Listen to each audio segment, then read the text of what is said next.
qualidade do auditório me permite antecipadamente até pedir desculpa, porque serei telegráfico e necessariamente omisso.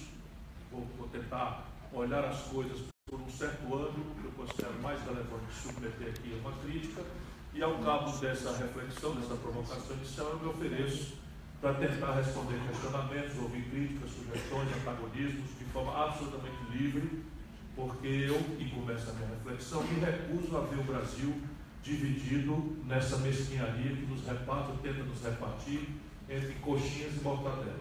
O Brasil não cabe nessa miudice reducionista que só interessa ao setor provinciano da política brasileira, localizado no confronto amesquinhado entre o PSDB e o PT de São Paulo. Isso nada consulta o real interesse da sociedade brasileira. E para dar cabimento a isso, eu tenho proposto aos auditórios que me distinguem a sua atenção para entender o Brasil, que nós nos remetamos ao ano 1980, que é basicamente, sob o ponto de vista de história, foi ontem. É um tempo muito exíguo e muito eloquente o argumento que vem daí, nos permitindo refletir sem os paixões das tribos do Fernando Henrique e da tribo do Lula, né? A gente pode levar a cabeça lá para 1980, essas duas tribos não existiam ainda. Naquele ano, eu vou arbitrar aí, porque essas coisas não acontecem assim num ano, mas eu vou arbitrar apenas para argumentar. Naquele ano, o Brasil estava encerrando um ciclo econômico absolutamente brilhante, do meu ponto de vista, que se convencionou chamar nacional desenvolvimentismo e que basicamente tirou o Brasil, a partir de 1930, de uma economia rural de subsistência e de onde se extraiu seus excedentes exclusivos da monocultura do café aqui para baixo, da cana-de-açúcar lá para cima, e nós viramos, nesse ínterim, a 15ª em produção industrial do planeta.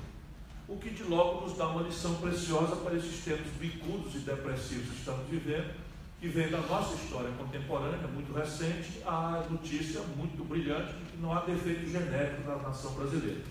Quando nós coordenamos nossas energias, e a política teve diversos matizes e nuances, muita crise, a história do Brasil não é uma história democrática, é uma história violenta, é uma história de golpe, né? Só para vocês terem uma ideia, é premente para esse projeto se afirmar, nós tivemos uma crise em 30, que foi uma revolução, em 32 uma contra-revolução armada, em 35 um putsch, uma tentativa de golpe, em 37 um outro golpe, em 45 uma redemocratização, em 54 o suicídio do presidente da República, que foi um manifesto político, que está documentado na Carta do Testamento, que dá nome a essa instituição, a quem eu atribuo a mais importante a concentração de pensamento nacional brasileiro, a Fundação Getúlio Vargas. Tivemos uns 5 anos de brilhantismo exuberante com o Juscelino, não ser uma história de atentados, tentativas de golpe. Chegamos em 64, depois 68, enfim, é uma história de rupturas para chegar modernamente na tristíssima notícia para afirmar a tese de que nós somos um país autoritário e violento e não democrático. Só a democracia são lados excepcionais. O Brasil elege 4 presidentes da República na redemocratização para cá, 2 sofreram impedimento. De 4 presidentes eleitos, 2 sofreram impedimento, o que é a maior estatística de ruptura do mundo moderno, do mundo democrático. Porém, sob o ponto de vista da economia, o Brasil produziu esse fenômeno. Saímos do nada, da monocultura assentada numa oligarquia rural, escravista, etc., etc., para a 15ª produção industrial do planeta. E só que esse modelo, como vocês dominam perfeitamente, dependia de algumas variáveis que a complexidade da história moderna revogou na humanidade. Primeiro, nós adiamos eternamente, como seguimos adiando hoje, a tarefa de consertar uma equação de formação bruta de capital doméstico, que parece ser premissa do êxito civilizatório, ou seja, o que sustenta desenvolvimento, já é uma afirmação para a nossa polêmica logo em seguida, é o capital que se faz em casa. E ao contrário do que a mistificação ideológica afirma, né, o capital, o nível de formação bruta de um país, de capital de um país, não é consequência, penso eu, fatalista do acaso, é consequência de arranjos institucionais que a política faz ou deixa de fazer, faz bem feito ou faz mal feito, faz numa direção ou noutra direção, e isso consulta o centro do grande conflito distributivo de como se relacionam as forças políticas e as hegemonias. O exemplo mais eloquente é um sistema tributário dramaticamente regressivo que não cumpre nenhuma das suas tarefas, muito menos eficazmente financiar uma política de bem-estar social de um Estado aí embora seja já uma cunha pesada onerando a competitividade sistêmica do setor formal da economia, que são apenas metade da nossa economia em números grossos. Pois bem, esse modelo dependia de capitais externos, que na data eram capitais de longuíssimo prazo, muito baratos, e dependia também de uma centralidade tecnológica lateral, que não era tão grave quanto modernamente se transformou, e de ciclos de superação das gerações tecnológicas que eram lentos na sua superação. Com o passar do tempo, esse dinheiro eletronizou-se, o dinheiro de longo prazo barato virou smart money, que em tradução literal é um videogame, na prática, operado por garotos em Wall Street, arbitrando ganhos especulativos de curto prazo, worldwide, em tempo real, 24 horas por 7, 365 dias por ano, desfinanciando balanços de pagamento, ciclicamente, em países que geram orgânica dependência desse tipo de capital. Segundo, a superação das tecnologias tomou tal centralidade nos bens e serviços e tomou uma tal freneticidade na velocidade de superação que não é mais iludir a ilusão possível de se alimentar daquela nacional desenvolvimentista de que nós podemos imaginar produzir da agulha ao avião passando pelo computador, apenas correndo atrás, não é, das conquistas de ponta da humanidade, porque isto não é mais praticável. A tragédia do Brasil é que esse modelo, ao morrer, produziu a contradição complexa e maravilhosa, por um lado, de 15ª economia industrial do mundo, uma hiperurbanização sem precedente na história do planeta. Nós invertemos em 3 décadas, 80% rural, 80% urbano, em apenas 3 décadas. A humanidade não conhece isso.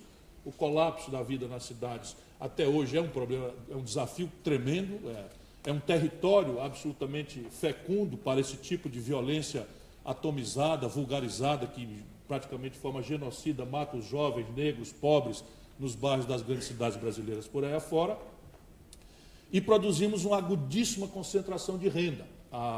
Das economias organizadas do mundo, o Brasil segue sendo uma das piores distribuições do planeta.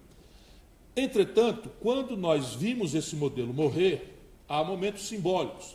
A crise do petróleo, ali nos anos 70, mas fundamentalmente a crise da unilateral alta de taxas de juros feita pelos americanos já no início da década de 80. Esses símbolos, né, recomendavam ao Brasil compreender estrategicamente a sua questão como uma questão estrutural e não uma mera crise cíclica, não um mero incêndio a ser apagado conjunturalmente. As razões aí são de 2 naturezas, uma de fora para dentro, outra de dentro intimamente. A de fora para dentro é que a humanidade, na sequência da implosão do modelo soviético, que vem ali mais já no meados da década de 80, cai na mitologia, salvo o melhor juízo, eu estou disponível para ser criticado na forma como eu falo isso, eu estou num ambiente acadêmico, portanto eu posso até retirar os adjetivos, mas na inconsistência teórica, vamos melhor refraseando aqui, do neoliberalismo. Então, de fora para dentro, anuncia-se o fim da história, que basicamente é traduzível em afirmar o seguinte: o confronto leste-oeste foi vencido pelas instituições do Atlântico Norte, e o que cabe aos países de desenvolvimento retardatário ou de perplexidade institucional é imitar a institucionalidade vitoriosa das instituições exitosas do Atlântico Norte, e isso seria, tese do Fukuyama, um fim da história.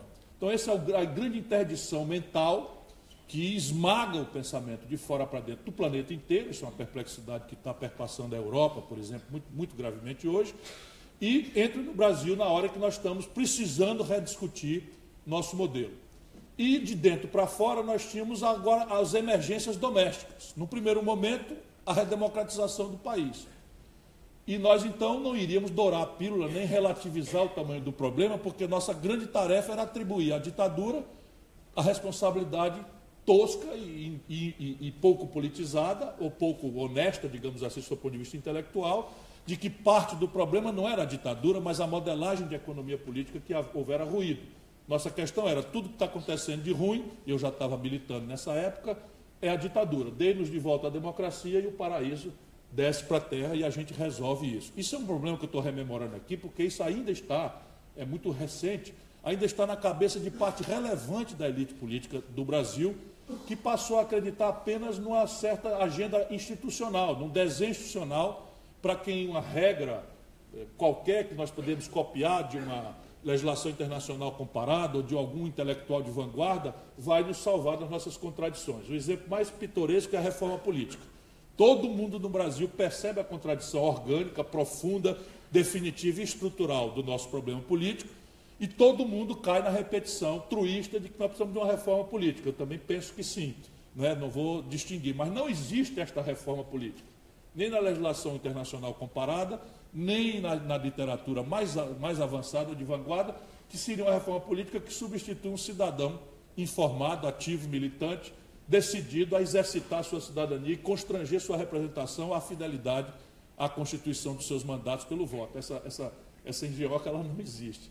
Isso exige um cidadão treinado, e nós, infelizmente, não temos tido o direito de treinarmos, acertarmos e errarmos como as democracias maduras, né? Ainda agora eu estava conversando com o presidente da GV, e a gente lembrando que desde o grande colapso alemão, né, nós temos, que deu na Segunda Guerra Mundial, nós temos 70 anos de prática ininterrupta de democracia, né, de um sistema que introduziu o mérito de uma cidadania que dá o valor a essa relação em que as estruturas representativas são punidas politicamente se não se traem a representatividade que lhes deu Constituição e origem. Então, nós temos esse problema e, na sequência, vem o fogo da inflação. Como a crise era estrutural, nem o Sófocles, eu tenho dito, né, o grande dramaturgo grego, se tivesse escrito uma tragédia grega dizendo que um presidente da República, 25 anos depois da ditadura, foi eleito, fez uma transação para botar um vice ligado ao passado e que no dia da posse ele morreu, a turma ia dizer, peraí, Sófocles, está pegando pesado demais, nessa vez não vai dar para ninguém acreditar, exagerou um pouco aí, vamos, né, na realidade não pode ser, quer dizer, a ficção não pode ser assim tão distante da realidade. E no Brasil aconteceu exatamente isso. O presidente da República democrático, né, que compreendia o problema estratégico brasileiro, morreu no dia da posse.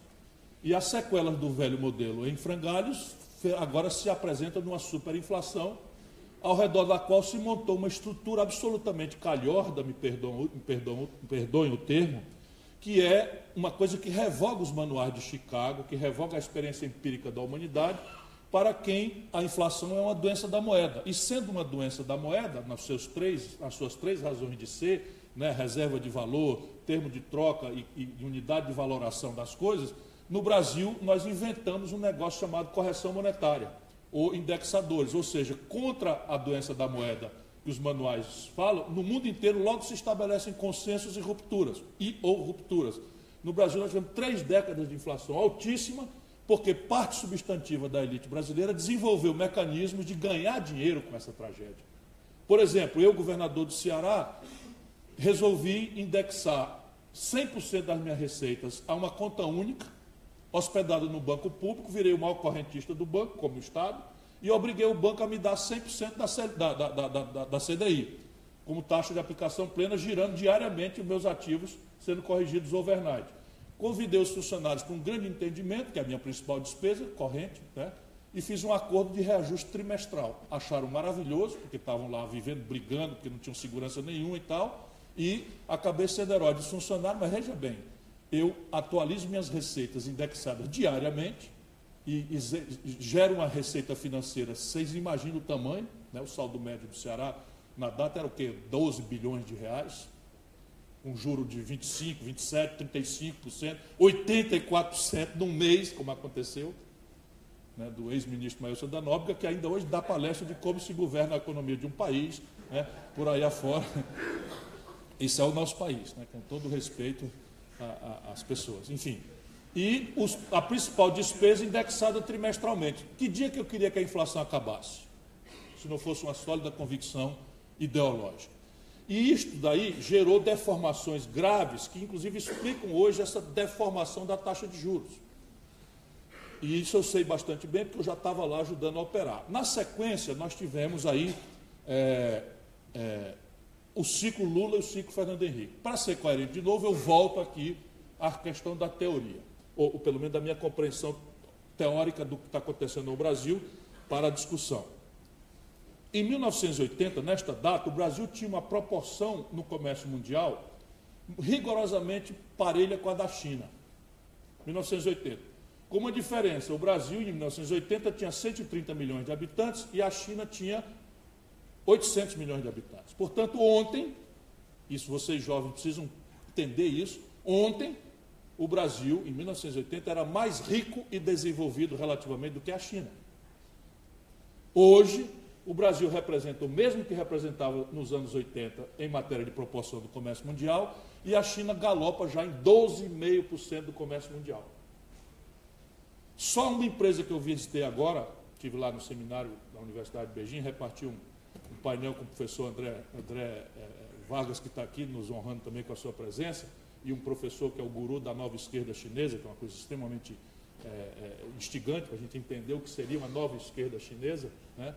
Nós, enfim, a China, só na Huawei, que eu acho que é o nome da empresa, tem mais de 700 mil patentes registradas.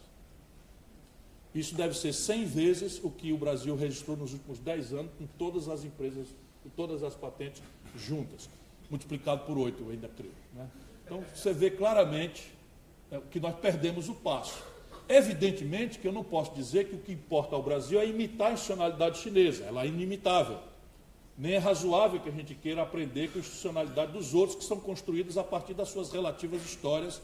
No caso lá, 5.000 anos, eles não têm uma compreensão de liberdade, de pluralismo, como a sociedade judaico-cristã, que nos deu fundamento na miscigenação com os escravos, com os índios, e nos deram outros elementos tropicais inimitáveis também. Mas, sob o ponto de vista de economia política, as nuances não são tão pródigas quanto as institucionalidades possíveis. Trata-se concretamente de entender se o mito neoliberal do Estado mínimo e do desentranhamento do Estado de qualquer presença no domínio econômico é uma coisa praticável para fins de desenvolvimento. Cabe aqui um parêntese importante, e nesse momento eu quero saudar entre nós o presidente Carlos Lupe, do meu partido, o presidente nacional do PDT, que está aqui me honrando com a sua presença. Nós, trabalhistas, não temos nenhum problema com a iniciativa privada, pelo contrário. Nós consideramos que a iniciativa privada é um fator absolutamente essencial ao êxito civilizatório da humanidade. Reconhecemos o mérito extraordinário, né, da empresa privada, da livre iniciativa, só que nós não acreditamos na mitologia de que a livre iniciativa, com a sua extraordinária capacidade de alocar recursos de forma eficaz, né, de garantir progressos transgressores nos padrões tecnológicos de produção, etc., etc., que isto seja responsável, seja praticável, que se exija disto o desenvolvimento, que é um assunto muito mais complexo e relevante. Fecho parênteses para dizer que a questão de nuances de economia política talvez seja o centro fulcral do debate. Se a gente acredita que o Estado mínimo, desentranhado do domínio econômico, e que o mercado, sob o ponto de vista global, terá a capacidade de desenvolver um país como o nosso, imediatamente nós caímos na seguinte grande e concreta questão. As condições de empreender são globais? É uma pergunta que eu faço para encaminhar o raciocínio. Concretamente, a taxa de juros ou os desenhos de tipos de capital são globais? A resposta franca, contundente e inevitável é não, não são. Tanto que, desde 2008, os centros econômicos do planeta, os centros dinâmicos, as vanguardas econômicas do mundo, estão praticando juros negativos há 8 anos, há 9 anos. E nós, brasileiros, seguimos no meio de uma depressão sem par na história do capitalismo mundial, em que 3,4 mais 3,8 sobre isso em 2 anos, em 24 meses, derrubaram mais de 9% a renda per capita do país. Não tem precedente, a depressão de 29 não criou isso. Ainda assim, estamos com a maior taxa de juros real do mundo. Segundo, o domínio tecnológico, que é essencial ao ato de empreender moderno, é um domínio tecnológico global? É global a disponibilidade? Nem sequer mais é nacional. Quem, por exemplo, vê as grandes tensões norte-americanas que pariram o fenômeno Trump, o fenômeno Trump não é uma coisa trivial de ser entendido. O fenômeno Trump é uma negação do laissez-faire. É os americanos voltando de forma tosca e truculenta a discutir política industrial de comércio exterior, taxa de câmbio com a Alemanha, porque estão perdendo a competição na chibata em todos os mercados, inclusive e especialmente no mercado americano. Quem elegeu foi o operariado branco americano desempregado. É discussão agora de política industrial, concretamente pressionando a Hyundai, pressionando a Toyota para realocar empreendimentos industriais no território americano. Isto é um sinal dos tempos. Por quê? Porque a incongruência não é, de lá, também quer dizer o seguinte: você tem vanguardas locais, cada vez mais escondidas ou ambientadas num gueto, tipo Vale do Silício.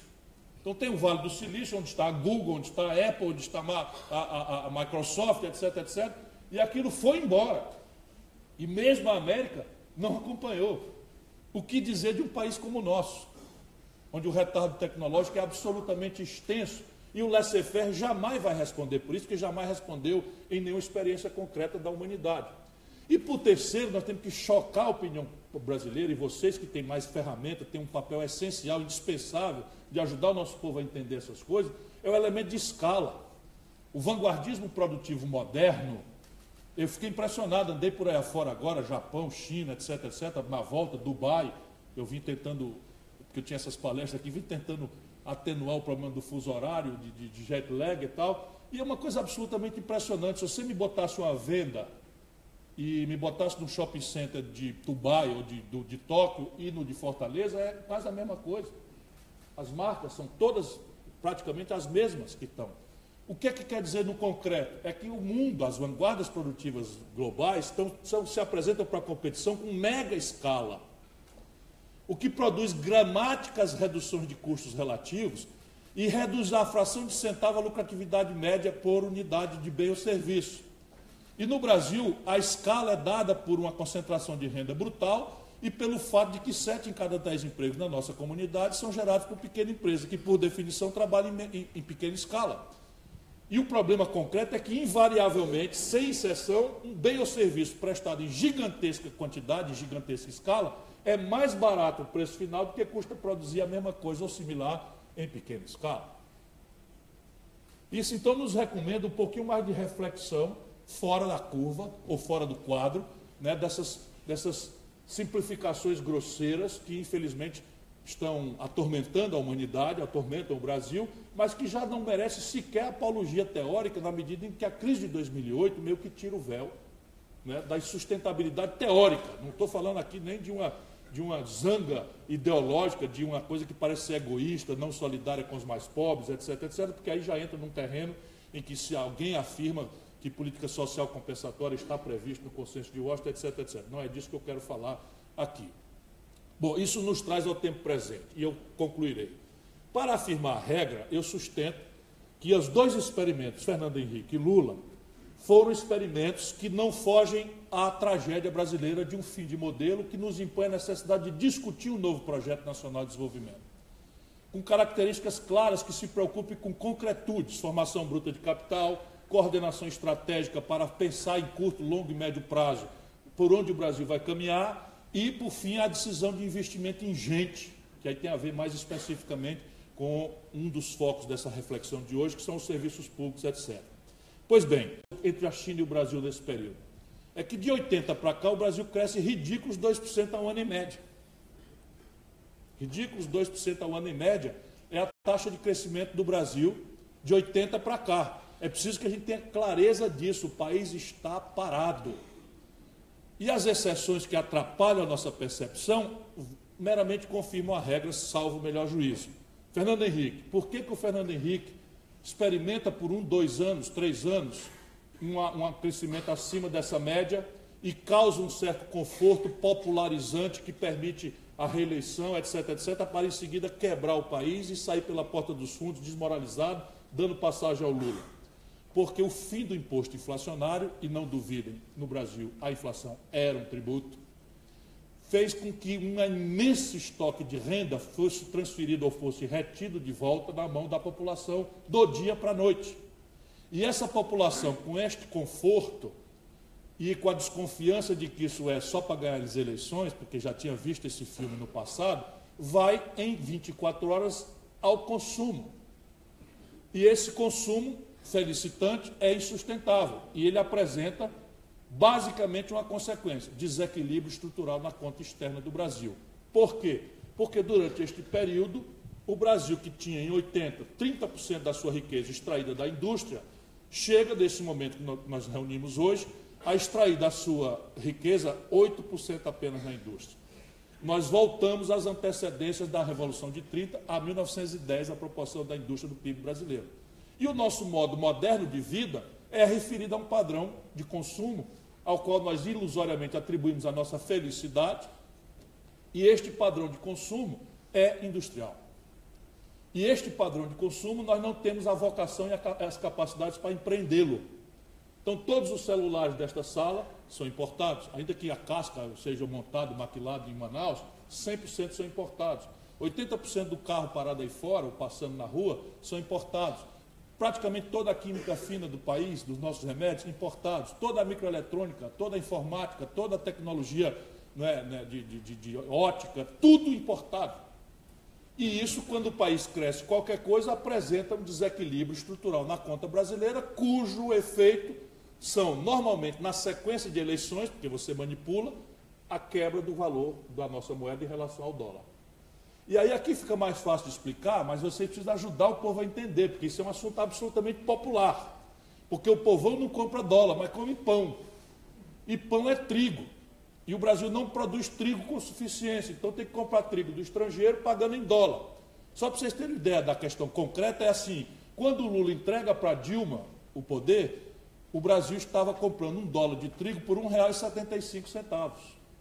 Quando a Dilma é derrubada, na minha opinião, foi derrubada, sofreu um golpe, por mais que fosse um péssimo governo também, na minha opinião, não cometeu crime para se justificar a ruptura institucional que nós assistimos. Pois bem, quando a Dilma foi derrubada, nós estávamos precisando de R$ 4,00 para comprar o mesmo dólar de trigo. Portanto, o preço do pão subiu. Nós cometemos a estúpida, como consequência da mitologia neoliberal, política de exportar petróleo bruto barato e importar derivados, crescentemente derivados de petróleo em dólar, diesel, gasolina, querosene, etc., etc., polímeros para nossas fibras, etc., etc., tudo importado do estrangeiro. Então, quando o Lula entrega para a Dilma, nós estávamos precisando de R$ 1,75 para comprar um dólar de diesel. Quando a Dilma é derrubada, nós precisamos de R$ 4,00 para comprar o mesmo dólar de diesel. Então, repare bem, o Brasil tem uma desvalorização do câmbio, isso muda radicalmente o patamar de renda / acesso a consumo, a população se sente enganada e se vinga politicamente, e dá essa passagem para o Lula. Por que que o Lula também experimenta, na minha modesta opinião, aqui de forma um pouco mais longeva e de uma forma menos maliciosa, né? Acredito que há um pouquinho mais de consistência, mas é igualmente o mesmo fenômeno. Um ciclo de consumo popular, felicitante, igualmente insustentável no lapso de tempo, porque o país não fez corresponder a esse salto rápido de consumo a uma estrutura produtiva que acompanhasse para garantir esse equilíbrio de oferta. Portanto, e como é que acontece isso? Aqui são dois fenômenos, de novo, dando centralidade ao assunto do câmbio. Quando o Lula toma posse, estudantada, vejam que absoluto extraordinário para vocês darem uma olhada acadêmica sobre isso, porque é um olhar que ninguém quer ter. Porque isso aqui é abusivo para a gente entender a chave. Quando o Lula toma posse, o valor equivalente hoje à taxa de câmbio, a preço de hoje, seria, sabe o quê? R$ 9,20. A taxa de câmbio deve ter aberto hoje a R$ 3,10. Esqueçam 14 anos de inflação pequena, média ou grande que aconteceu, foi por regra pequena. Estou falando nominal. A taxa de câmbio do dia 1º de janeiro de 2003, quando o Lula toma posse, por um componente especulativo e pelas sequelas da quebra do governo Fernando Henrique, estava R$ 9,20. Como eu já falei aqui, quando o Lula entrega para Dilma, a taxa de câmbio está em R$ 1,75. Então, se quando o câmbio sobe a gente empobrece relativamente, quando o câmbio desce a gente enriquece relativamente. A renda nominal sendo a mesma, o poder de compra das coisas aumenta profundamente. E isso começa a gerar o conforto consumista popularizante, que faz com que os governantes brasileiros adiem a inteligência estratégica de um novo desenho de modelo de desenvolvimento, de projeto nacional de desenvolvimento, e surfem no projeto de poder, que é a popularidade vinda do incremento do consumo. Mas tem um outro fator relevante aqui, que também atenua um pouco, vamos dizer, a irresponsabilidade, no caso do experimento Lula, que é o experimento, que é o fato absolutamente único na história, de que, bombando a China como estava, nossos produtos tradicionais explodiram de preço, a um padrão que nunca vimos antes. Então, quando o Lula entrega o governo para Dilma, nós estávamos vendendo uma tonelada de minério de ferro por $190. Quando a Dilma, um desenvolvimento baseado num padrão industrial globalizado, com preços de commodities tradicionais e que são necessariamente cíclicos e que oscilam especulativamente, conforme a Bolsa de Chicago, no caso da comida, e outros lugares, conforme o Platino, minério de ferro, o petróleo em Roterdã, enfim. Essas coisas, então, nos trazem ao tempo presente. E isso nos traz a seguinte consequência. Hoje, e eu vou terminar com uma provocação, penso, para discutir, que o Brasil está proibido de crescer por 3 razões. A primeira, o enfrentamento desses ciclos de ruptura cambial tem sido feito com uma política estúpida de juro alto. E aqui o juro alto é retoricamente defendido como esconjurar uma inflação, que na verdade é uma inflação de custo, porque não há nenhum efeito de taxa de juro quando o preço do pão sobe porque a taxa de câmbio mudou. E aí o que aconteceu? Inventou-se uma retórica, aquela negociata da inflação agora virou a negociata do juro nominal. E eu estava lá quando nós decidimos isso. Na emissão do real, nós achávamos que tínhamos que esconjurar, prevenir uma crise bancária que aconteceria pela subtração imediata, rápida, urgente da receita financeira dos bancos, da receita inflacionária.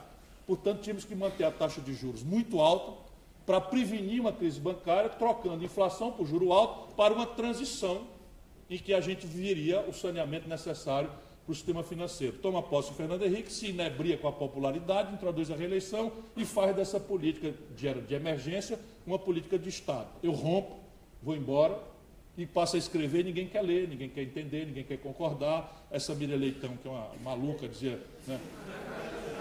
Não, é um negócio de maluco. Se você pegar no YouTube, está tudo lá, eu dizia, vai estourar o câmbio, terrorista, você não tem limite. Você não tem limite da sua ambição para ser presidente. Eu não quero ser presidente, Miriam. Eu estou só avisando, eu ajudei a fazer esse negócio, eu sei que vai dar merda, não tem conversa. E ela zangadíssima comigo, que eu sou um boquirroto. Não sei por quê. Mas não é pelo que eu digo assim, uma merdinha que saiu aqui não, é pelo que eu digo antes, de cabeça fria, né? Porque isso é uma grande mamata que tem acontecido no Brasil, né? E depois você tem... A segunda razão de o país estar proibido de crescer é as finanças públicas estranguladas.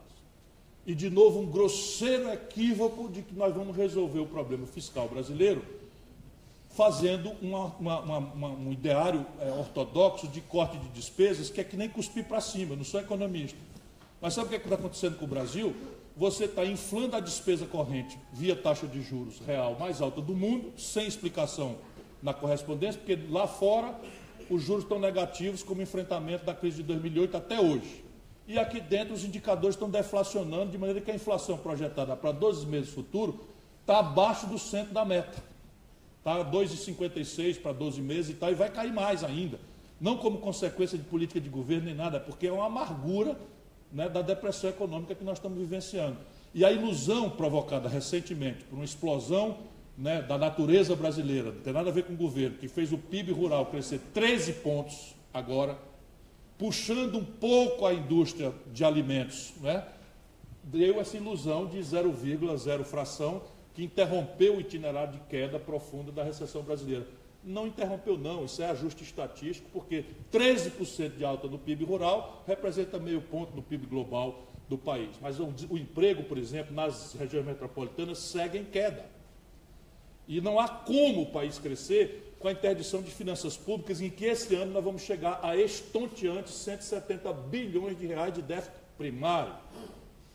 E vamos girar 480 bilhões de vencimento de principal. Ou seja, nós estamos nos aproximando de girar 1 trilhão de reais por ano. O que nos aponta uma coisa estranhíssima, que vale a pena também a especulação acadêmica devassar para o povo entender. A dívida brasileira está se arredondando em 4 trilhões e nós estamos nos aproximando de 1 trilhão. Portanto, o custo médio de carregação da dívida brasileira não é Selic, está sendo 24% por um conjunto de fraudes. Por exemplo, swap cambial, por exemplo, a tal de operação compromissada, em que o Banco Central está emitindo títulos a 20% ao ano, nesse momento de Selic a 9,25%. Tudo negociata. E é por isso que a Miriam Leitão acha que eu sou um boquirroto, porque a turma da negociata aluga as penas para anestesiar a consciência da população brasileira. Mas é simples a conta. Se eu tenho uma dívida nominal de 4 trilhões e ela parece que vai crescer 700 bilhões esse ano, 700 sobre 4 bilhões, quantos por cento são? Quem é bom na matemática aí, ligeirinho? Nem? 700 sobre 4 tri. 17,5. 17,5. Nós estamos falando de um custo médio de carregação da dívida aproximado de 20%, não é não? E a Selic é piso para essa conjuntura agora. O resto é pré, pós-fixado, as jogatinas, e esse título, e aí swap, cambião, etc, que era tudo na conta de bilhão. E a gente falando em ajuste fiscal em cima, né, de peanuts. O que não quer dizer que não se tem que pôr em perspectiva 100% das despesas brasileiras. E, por fim, o Brasil está proibido de crescer porque qualquer crescimento explode o passivo externo do país, explode o desequilíbrio estrutural que o Brasil produziu nas suas contas com o estrangeiro, voltando o filme que derrubou o Fernando Henrique, derrubou a Dilma e derrubará o próximo se a gente não desarmar esta bomba. Obrigado por sua atenção e perdão por ter me estendido além do que eu precisava, do que eu devia.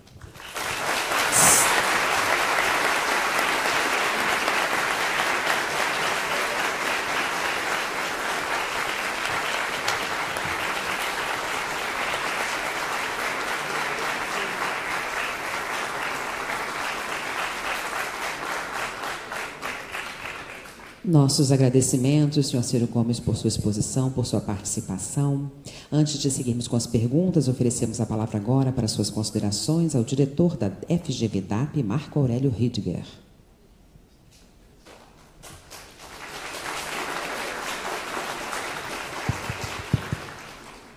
Bom, queria agradecer aqui também por conta daquilo que falava do meu colega progressista, né?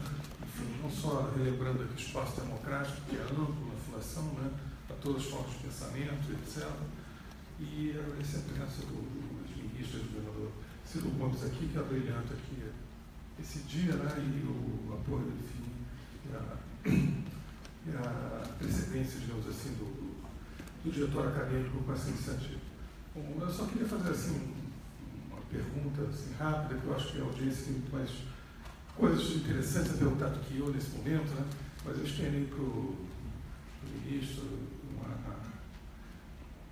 uma preocupação que é específica da minha unidade, né? Que é, por exemplo, e que tem a ver com todos os fluxos que ele falou, com foco, obviamente, na economia, até porque a questão do próprio diretório acadêmico da DPGE não tem uma relação diretamente com as outras áreas, mas que a gente sabe que esses impactos tecnológicos estão impactando, inclusive, o processo democrático e vão impactar no ano que vem fortemente a questão do debate nas redes sociais, a forma como fake news vão operar, como é que o processo político vai se dar e como é que é a nossa elite política e como é que ele é visto pelo ex-ministro Ciro Gomes, basicamente a utilização das redes sociais e da política no processo do ano que vem. Enquanto o ano que vem vai ser um processo com lisura e que o povo brasileiro espera. A gente está a ponto de soltar uma pesquisa que pode ser feita pela unidade, né, que, entre outras coisas, mostra não só uma percepção sobre a situação atual que a população tem da política, da economia, etc., mais ou menos um consenso, um senso comum que se apresenta ali, mas quanto projetado para o futuro, a população brasileira, né, o brasileiro em geral, ele tem, vocês vão poder ver isso muito em breve, uma expectativa muito grande de melhora. Né? Agora, essa expectativa ela tem um portal pelo qual vai ter que passar, vai ser as eleições no ano que vem. Né? E essas eleições a gente sabe que vão ser complexas, vão ter várias visões e debates de ideias, muitas vezes bastante contraditórios em relação ao que deve ser o futuro do nosso país. Né? E uma parte importante substantiva desse processo de discussão vai se dar nas redes, né? Até porque, enfim, não há dinheiro dos candidatos hoje para campanhas mirabolantes na televisão, etc. E, enfim, as redes sociais vão jogar um peso importante. Até que ponto a gente pode esperar uma lisura desse processo, como é que esse processo vai se dar? Então, estou complementando, digamos assim, a discussão da política com um ângulo da economia, com um ângulo mais da política. Eu agradeço muito, professor, a sua presença, seu depoimento e a qualidade da sua questão. Democracia não é um regime de concessão. É preciso dizer isso com muita contundência. Democracia é um regime de conquista. E o povo que não se organiza para luta, para conquista, vai ser sempre um povo vítima ou vulnerável, ou possível, potencial vítima de todo tipo de processos e de manipulações. No Brasil, nós já temos manipulações ancestrais, né? Poder econômico, o nepotismo da dita mídia nacional, que na verdade são 5 famílias, e agora uma igreja né, que se reúnem, jantam em São Paulo e afirmam os valores dogmáticos que a sociedade tem que replicar e tal. A internet vem, e eu venho de um velho tempo em que não tinha alternativa. O que a Globo dizia era a verdade, ponto final.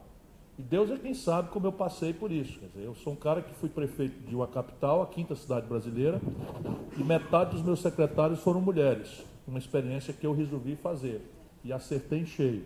Depois eu fui governador do 8º estado brasileiro, que é o Ceará, e metade dos meus secretários eram mulheres. Isso é a minha prática. E eu, como qualquer brasileiro da minha geração, fazia, não faço mais, porque doeu pra cacete, eu fazia piadas, reproduzia piadas, tinha umas engraçadinhas que a gente na sauna conversa, e depois uma professora me chamou a atenção de que, ainda que eu não seja machista, ao reproduzir piadas, eu estava reproduzindo cultura machista. Eu ia precisar aprender isso e tal. Mas meteram na Globo que eu era um cara, porque pegaram eu fazendo uma piadinha de mau gosto, irônica, não sei o que e tal, completamente imbecil a piada, já me desculpei 1 milhão de vezes, isso faz 15 anos, eu tinha cabelo, dá para provar, né? Os cabelos eram todos escuros, dá para provar, e não tem perigo de eu não chegar num canto, porque eu tenho 38 anos, nunca respondi a um inquérito, nem para ser absolvido, que nada mais é do que a minha obrigação. Fui o governador mais popular do país, fui o prefeito capital mais popular do país, então comigo a narrativa tem que ser esse voto identitário, essa intriga, né, com as mulheres, com não sei o que e tal. Portanto, eu sei muito bem o que é que isso representa. A internet é, pesando e medindo, um fator atenuante dessa desgraça brasileira. É, pesando e medindo, um fator positivo, na medida em que há já uma certa desconfiança da população da quantidade de possibilidade de mentira, de estupidez. Agora mesmo aconteceu uma onda, eu sou ligado, eu tenho o Instagram, tenho o Facebook, enfim, essas coisas todas. Orkut não tem mais não, porque, sabe, mas eu tinha. Fui cliente pioneiro do Napster, então depois eu percebi que também não podia ser, porque... Né? Enfim, eu sou ligado nesse negócio aí e tal, e há muita mentira e a população desconfia. Mas hoje em dia, também a internet deu voz, aspas, a uma legião de imbecis. Isso essa palavra é do Humberto Eco, essa expressão, a internet deu voz a uma legião de imbecis. Pesando e medindo, volto a dizer, eu acho que é positivo, mas o Brasil, nesse momento, não sabe ainda, e eu saúdo a pesquisa de vocês aqui, porque os políticos somos, por média, muito caretas. Nós estamos tudo ainda meio na virada do século XIX para o século XX. É só ver como é que funciona o nosso Congresso. Ele é presencial a uma altura dessa, com a mesma lógica do tempo do Rio de Janeiro, que você vinha do Ceará para cá no Ita, no navio, passava 30 dias, passava a comunicação, era um cabograma, né, depois melhorou para cacete, um telex, já é o meu tempo que eu era deputado, um telex. Não existe hoje ainda, né, no Brasil, no mundo político, a modernidade. Portanto, a possibilidade que nós vamos ter na eleição dessas máquinas de haters, né, pagos ou robotizados para deformar o processo será absolutamente terrível e acontecerá num terreno selvagem, porque os políticos em Brasília, falando o seguinte, o Estado Nacional, o Judiciário, não entendem patavina disso. Então vai precisar acontecer uma tragédia aí para a imprensa chamar a atenção da tragédia, alguma caricatura e tal, um escândalo de escola de base, que depois seja demonstrado uma grande canalice, para que o país volte a tentar. Por isso que a Fundação pode quebrar essa inércia e tentar antecipar. Mas hoje em dia, como é que funciona robôs? Como é que isso funciona para deformar enquetes? Como é que isso funciona para espalhar mentira e tal? Ninguém tem a menor ideia. Do que fazer, nem se fala. Nem se fala. Hein? Eu estudo, eu vou devorá-lo e vou começar a germinar na minha conversa, vou começar a germinar pressão, porque eu mesmo fico estranhando, assim, de vez em quando eu vejo as coisas na internet, e mesmo do meu lado eu vejo assim umas coisas, pô, não fui eu que escrevi isso aí, eu não penso isso e tal, então já tem o seguinte, eu chamei é uma coisa horrorosa, mas vale a pena reproduzir de tão tosco que é. Eu teria dito, num ambiente onde só estavam simpatizantes, no lançamento do Manifesto Brasil Nação, eu teria dito que ia comer o cu do Dória com areia.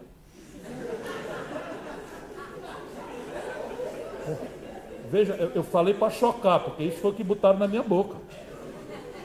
Eu sou duro, mas vamos e venhamos, eu sou um pouquinho menos tosco. Eu consigo até fazer umas expressõezinhas em francês, em inglês e tal, mas botaram essa na minha boca e eu fiquei cacete. Aí eu pego o desminto e não adianta. Desminto e não adianta. Por quê? Porque vem em linha, provavelmente algum algoritmo, né, que estuda que é verossímil na minha boca, porque um dia eu disse que um cara era um filho da puta, então quem diz filho da puta pode dizer isto também. E isso hoje em dia é um negócio terrível. Terrível, terrível. Mas, de novo, democracia é um regime de conquista, não é um regime de concessão. Não haverá, por mais que a gente queira, uma regra que substitua um cidadão ligado, né, empoderado, lúcido, crítico e tal, que acompanha as coisas. E pensa que o céu não é perto, que ninguém é assim tão tosco. Né? Os camaradas são 206 milhões de pessoas, 4 pessoas chegam para disputar a presidência da República, ainda que o filtro seja muito largo, né? E quanto largo é no Brasil hoje em dia, vendo determinadas figuras que estão aparecendo a partir daqui do Rio de Janeiro, é um negócio de cinema, mas eu acho que isso tudo o coletivo vai purgar. Né? Bem, seguiremos agora então com a sessão de perguntas, com a primeira delas que será encaminhada pelo presidente do Diretório Acadêmico da IBGE, Emanuel Ferrari. Boa tarde. Eu queria agradecer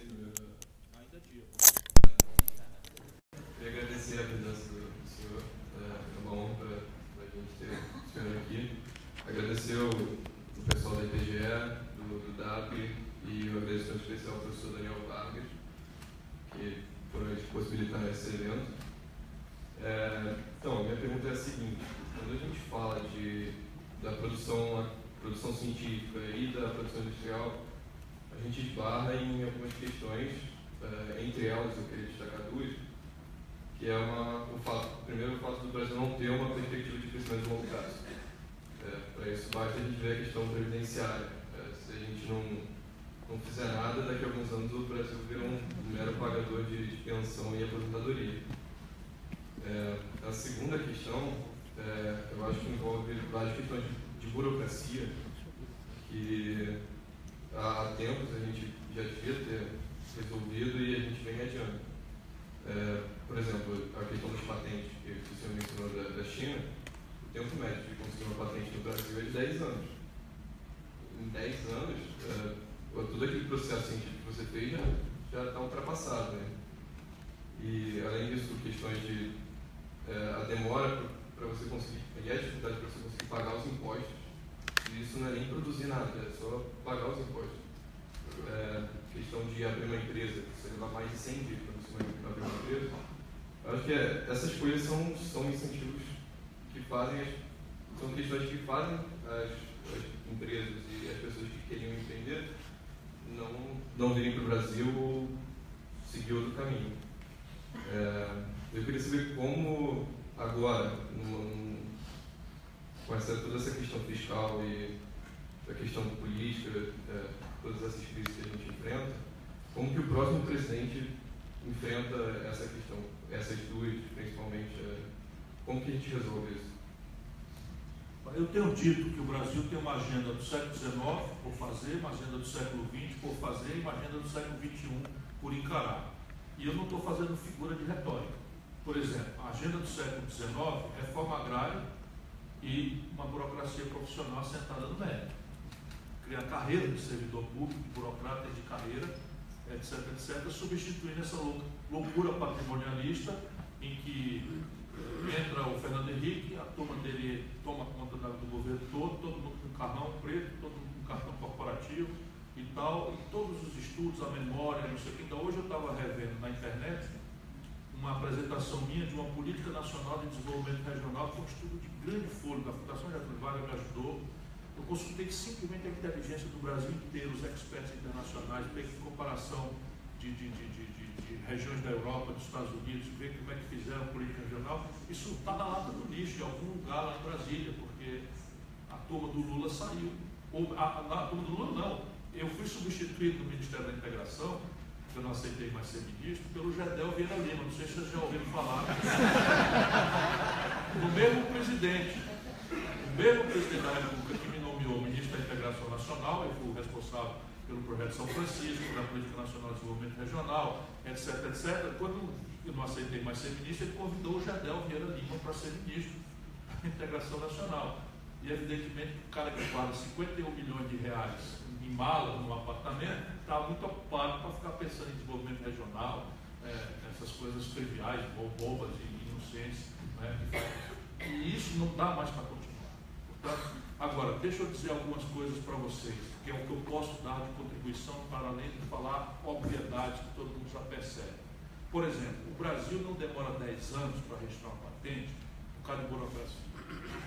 Isso é jogo de poder, de suborno.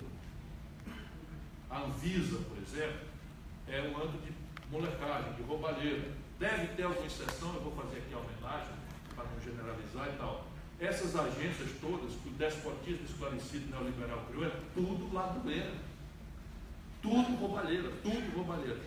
A ideia vã de que nós vamos substituir o governo podre, politiqueira, etc., por uma agência ascética, encarregada da regulação, da fiscalização e tal. É só babaquice, é só ilusão de ótica, né, de um país que acredita que vai resolver de forma regulatória problemas que são de cultura, de formação, de deformação da institucionalidade, etc., etc. Como eu imagino que só faz sentido um cara como eu ser presidente da República se for para colocar o debate esse Projeto Nacional de Desenvolvimento. E esse Projeto Nacional de Desenvolvimento, ele tem 3 grandes tarefas de fundo, né?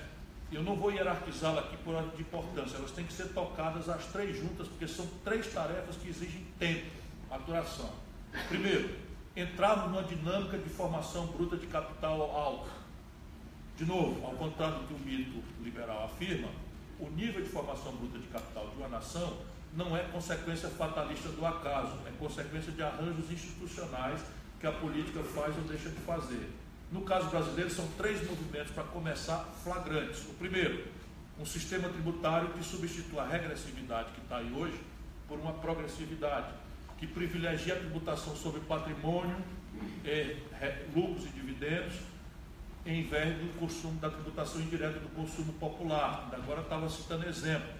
O povão, quando liga faz uma ligação de celular, paga 30% de imposto, sem sequer ter o direito de adquirir a consciência de contribuinte, porque querem que o povo seja, pela direita, objeto, e pela esquerda velha do Brasil, cliente. Né? O povo não é agente, não é cidadão, para a direita antiga é objeto, e para a esquerda antiga é cliente. Então é o seguinte, meu irmão, fica quieto aí na tua insignificância e bota eu lá que eu vou te fazer o paraíso, ou pelo menos um pedaço dele descer para a terra, com casa, comida, roupa lavada, etc, etc, etc. Isso é um grande desafio de um país, né, que tem a agenda do século XX, que é uma indústria. A agenda do século XX nós temos que retomar, porque nem é mais a resposta moderna do mundo, mas no caso brasileiro é tão grave o processo de desindustrialização e o desequilíbrio externo que isso está causando em manufaturados. No momento que nós crescemos a última vez a média, 2%, foi no ano 13 com a Dilma, o Brasil apresentou na conta do manufaturado 124 bilhões de dólares de déficit. Se esse déficit é desse tamanho, ele tensiona a taxa de câmbio e o resto nós já conversamos hoje aqui, e nós precisamos desarmar essa bomba. E aqui você tem 4 grandes complexos, onde já há uma certa, um deles nem tanto, mas há uma certa expertise tecnológica, já há uma institucionalidade ou pessoas capazes de tocar, e há um dinheiro que mais ou menos já está sendo gasto. E eu dou exemplos, e isso aqui não é uma eleição arbitrária de campeões nacionais, como foi a estupidez da minha amiga Dilma Rousseff, dando nos Loélio Batista e sua quadrilha, né, de gangsters, como o país está assistindo. A questão básica é o seguinte: complexo industrial do petróleo e gás.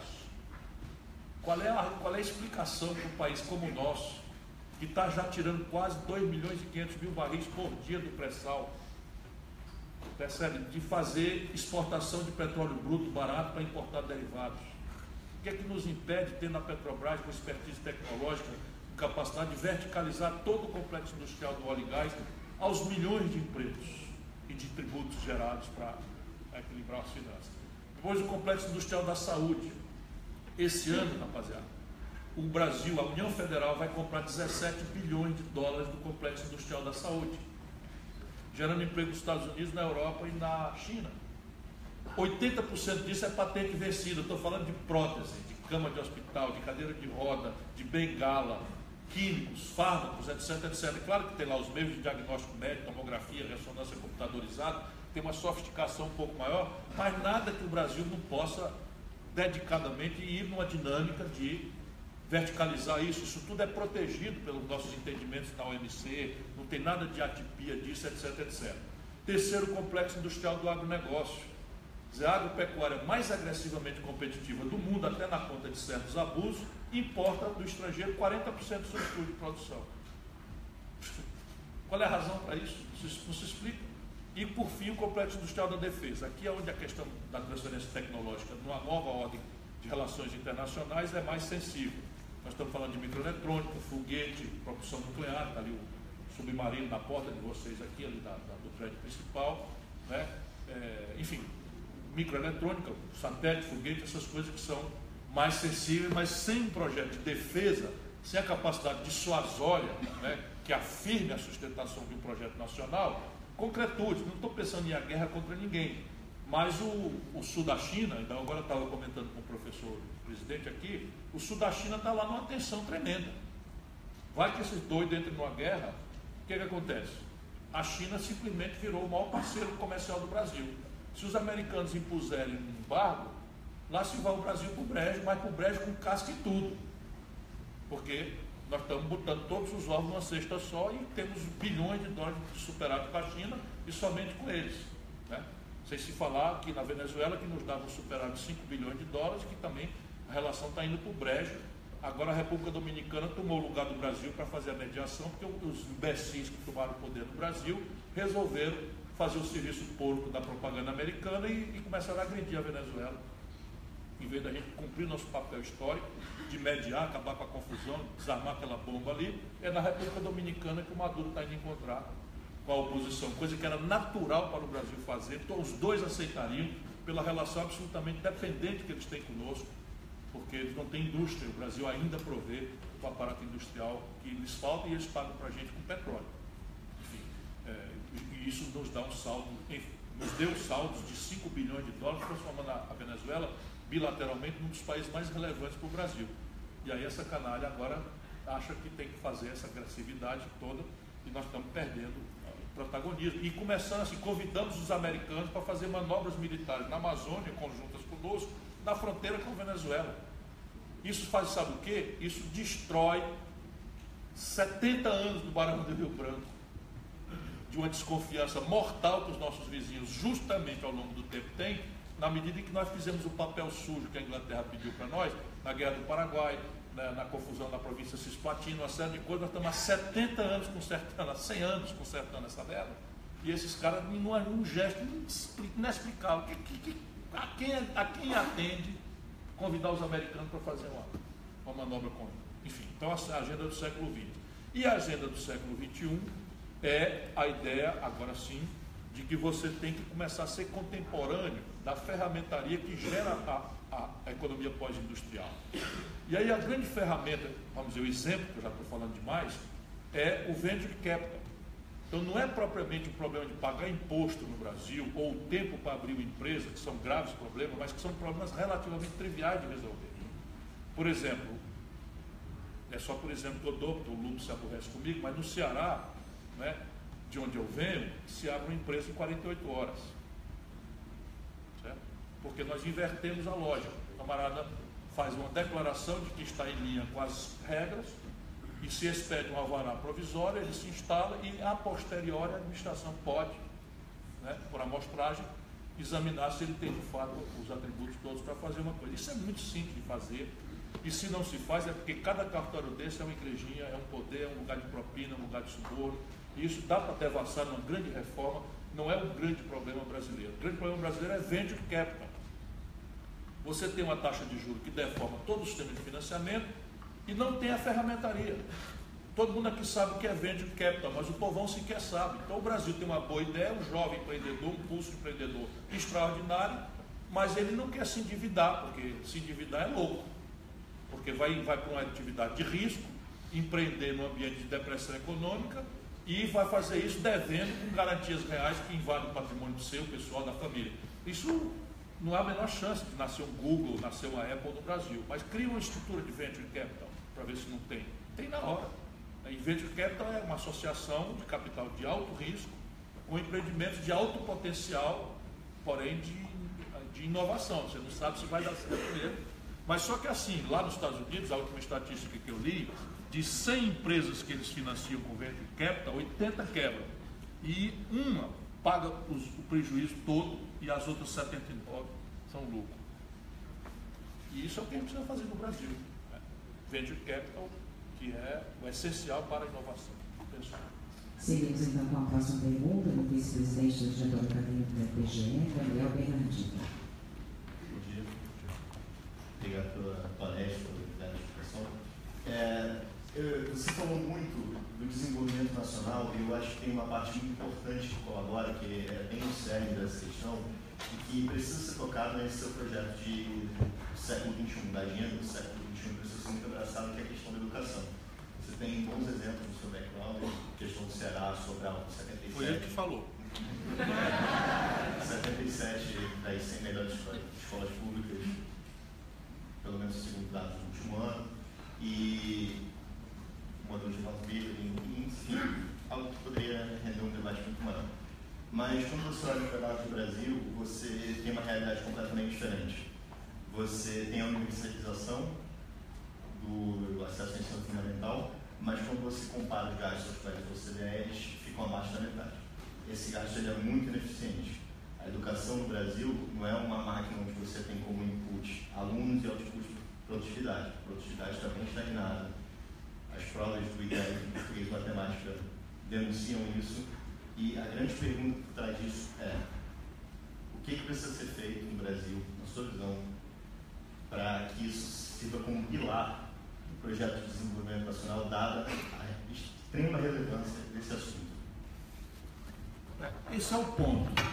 Se aqueles 3 tarefas de fundo do projeto, uma é a elevação da formação bruta de capital, a segunda é uma coordenação estratégica consensada, ou pelo menos hegemônica, na sociedade, que reúna empresários, Estado e uma universidade que produz as respostas técnicas do desafio pactuado. E o terceiro vetor é investimento em gente. Isso aqui é a grande questão. Não é? Por isso que lá no Ceará nós estamos nos esforçando há algum tempo. Na minha cidade nós começamos há mais tempo, hoje Sobral é o melhor IDEB do Brasil. E nós estamos introduzindo, para não nos acomodar, nós estamos introduzindo Sobral no PISA, que é a ferramenta de avaliação global, internacional, para que agora a gente seja comparado não com nossos vizinhos, e nós estamos já com 8,4, para um IDEB médio de 5,6, então é um perigo se acomodar. Então nós agora vamos nos comparar com Chicago, com Boston e tal, e vamos voltar lá para trás para aprender que nós temos outro desafio para fazer e tal. O Ceará já tem 77 das 100 melhores escolas, e essa menção eu faço não é por jactância, é apenas para demonstrar, porque o discurso político está muito desmoralizado, de que é possível você fazer em ambiente de recursos precários, porque o Ceará é um estado do semiárido do Nordeste. É um estado que está enriquecendo, está evoluindo muito, tem uma elite muito dedicada a essas coisas, tem continuidade, o planejamento, enfim, a nossa lógica lá é muito, na média, diferente, é o estado mais sólido fiscalmente do Brasil, sei o que nada disso seria possível, né? Mas a educação, ela exige, basicamente, penso eu, para não querer simplificar uma coisa que é muito complexa, mas eu quero propor 2 coisas. Uma é a mudança do paradigma pedagógico. Essa palavra é exótica, paradigma e tal, mas é assim, o Brasil, e vocês aqui na GV já estão noutra área e sabem melhor, mais facilmente o que eu quero dizer.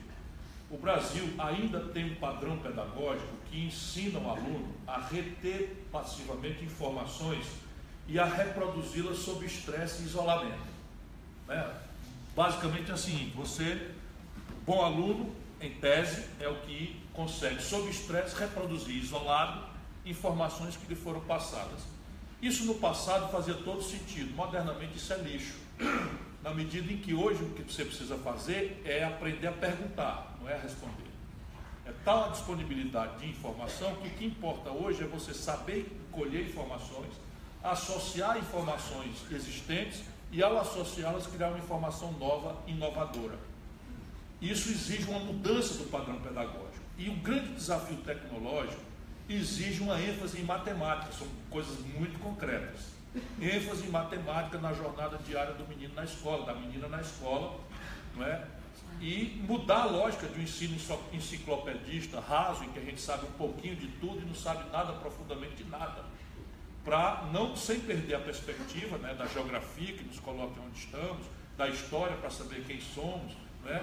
Mas o resto aqui é português para expressar, porque neurolinguisticamente hoje se sabe que a capacidade de pensar em abstrato é uma variável da capacidade cognitiva de linguagem.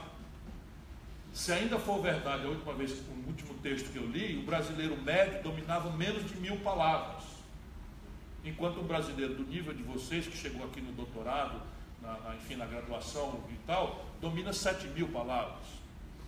Então a capacidade de alguém que domina 700, 800 palavras, de raciocinar em abstrato é limitada a associações possíveis. A análise combinatória é de 700 palavras. Lembrando que estão aí dentro os pronomes, os adjetivos, nós estamos falando de uma tragédia, né, de 300 substantivos. Aí você vai querer que a população vá pensar na defesa da democracia em abstrato. Esse cara não está entendendo nada, nem está ligando para isso. Isso tudo é uma mentira para ele. Isso é uma grande baboseira que os brancos falam para parecer que são diferentes, distintos, nobres e aristocratas e tal. Então, mudar o paradigma pedagógico, isso é uma tarefa de fôlego, mas isso aconteceu, por exemplo, na Coreia do Sul e está por detrás da explicação do desenvolvimento retardatário extraordinariamente rápido e acelerado com que a Coreia do Sul, nos últimos 30 anos, fez as coisas, não é? Acontecer.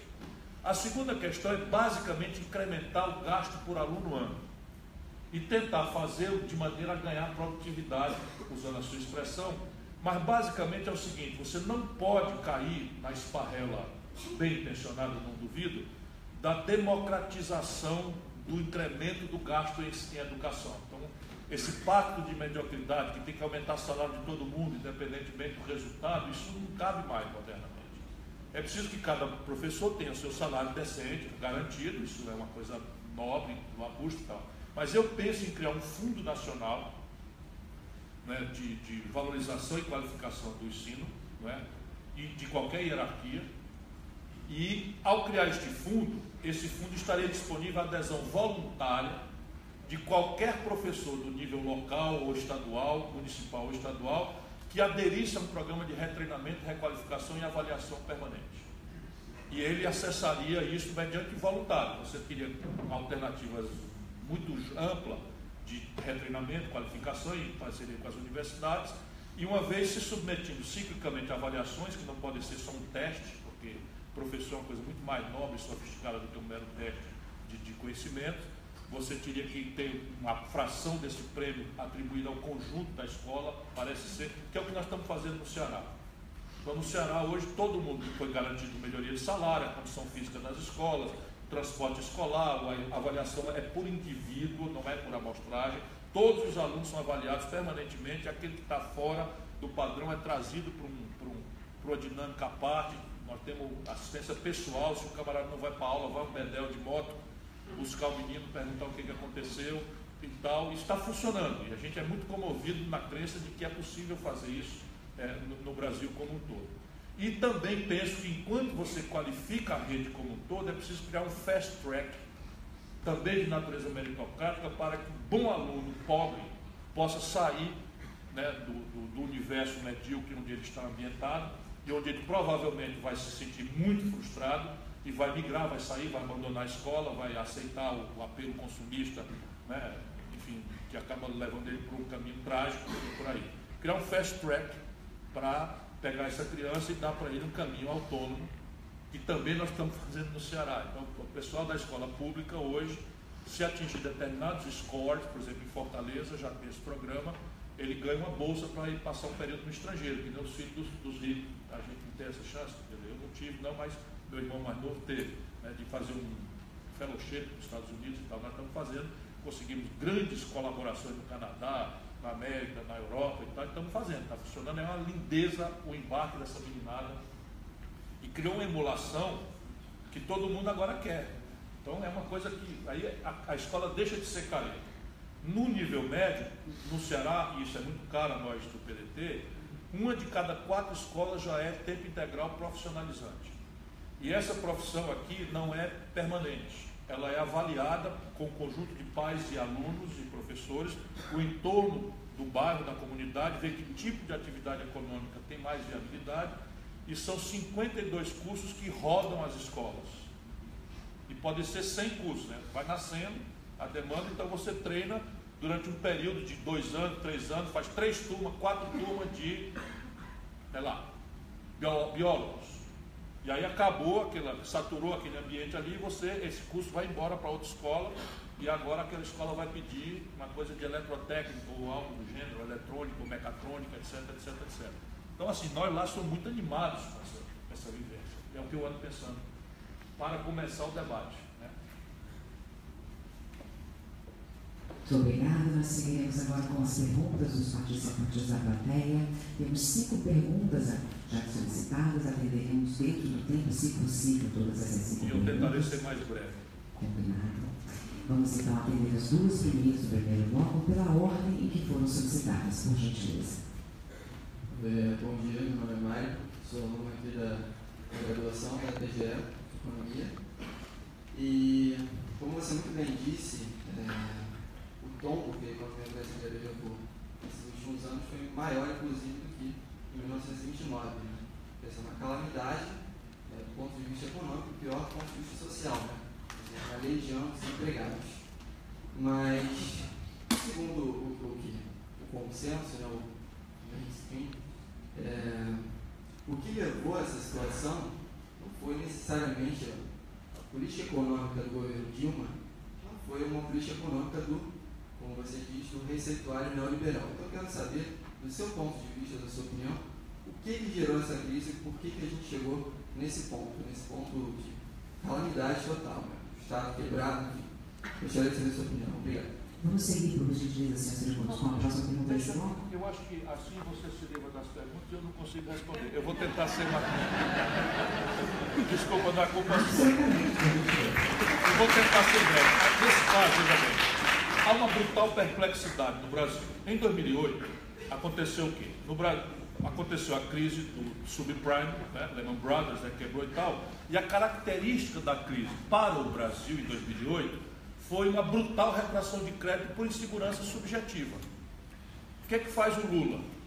Faz um misto de renúncia fiscal e crédito dirigido, BNDES, Banco do Brasil, Caixa Econômica, e transforma a crise de 2008, no seu primeiro momento no Brasil, numa marolinha.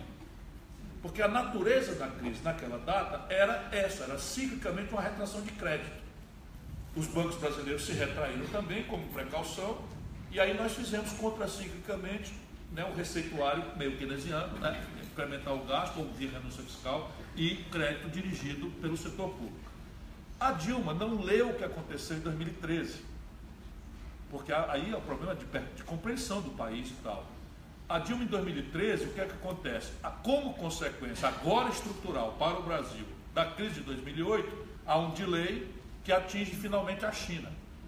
E ao atingir a China desce de 14% de crescimento médio nos últimos 10 anos para 6%, a se acreditar nas estatísticas chinesas. Né? Mas a pancada tem um efeito absolutamente concreto para o Brasil, que é o que eu estou falando aqui na outra questão. Então, o petróleo cai de 110 para 30, o minério de ferro cai de 107,90 dólares para 38, e a Dilma responde com o receituário Lula 2008, que é renúncia fiscal de 84 bilhões de reais num ano. Só para vocês terem uma ideia, essa renúncia fiscal dá para fazer 3 refinarias com a renúncia fiscal de um ano. É uma imbecilidade, ela foi toda para oligopólios que pintaram isso de verde e remeteram como lucro e dividendo para o estrangeiro, sem tributação nenhuma e sem contrapartida de emprego nenhum e tal. Foi uma coisa absolutamente estúpida, e eu já estou lá protestando e tal, não sei o quê, porque não leu nada do negócio. E na política, iminência do processo eleitoral, não é? O que é que eles fazem? Eles mentem. Então mentem e tentam sustentar para a população de que isso, enfim, é um ciclo especulativo, que vai dar tudo certo, que a retomada vem aí, e dá um sinal para o mundo, vamos dizer, de direito, o mundo conservador, de que agora, daqui para frente, vai ser obediente ao mainstream. E chama o Levy para ministro da Fazenda. Experiência anterior, meu filho, traga o currículo aí, quer ver o Rio de Janeiro, então é você mesmo, venha para cá.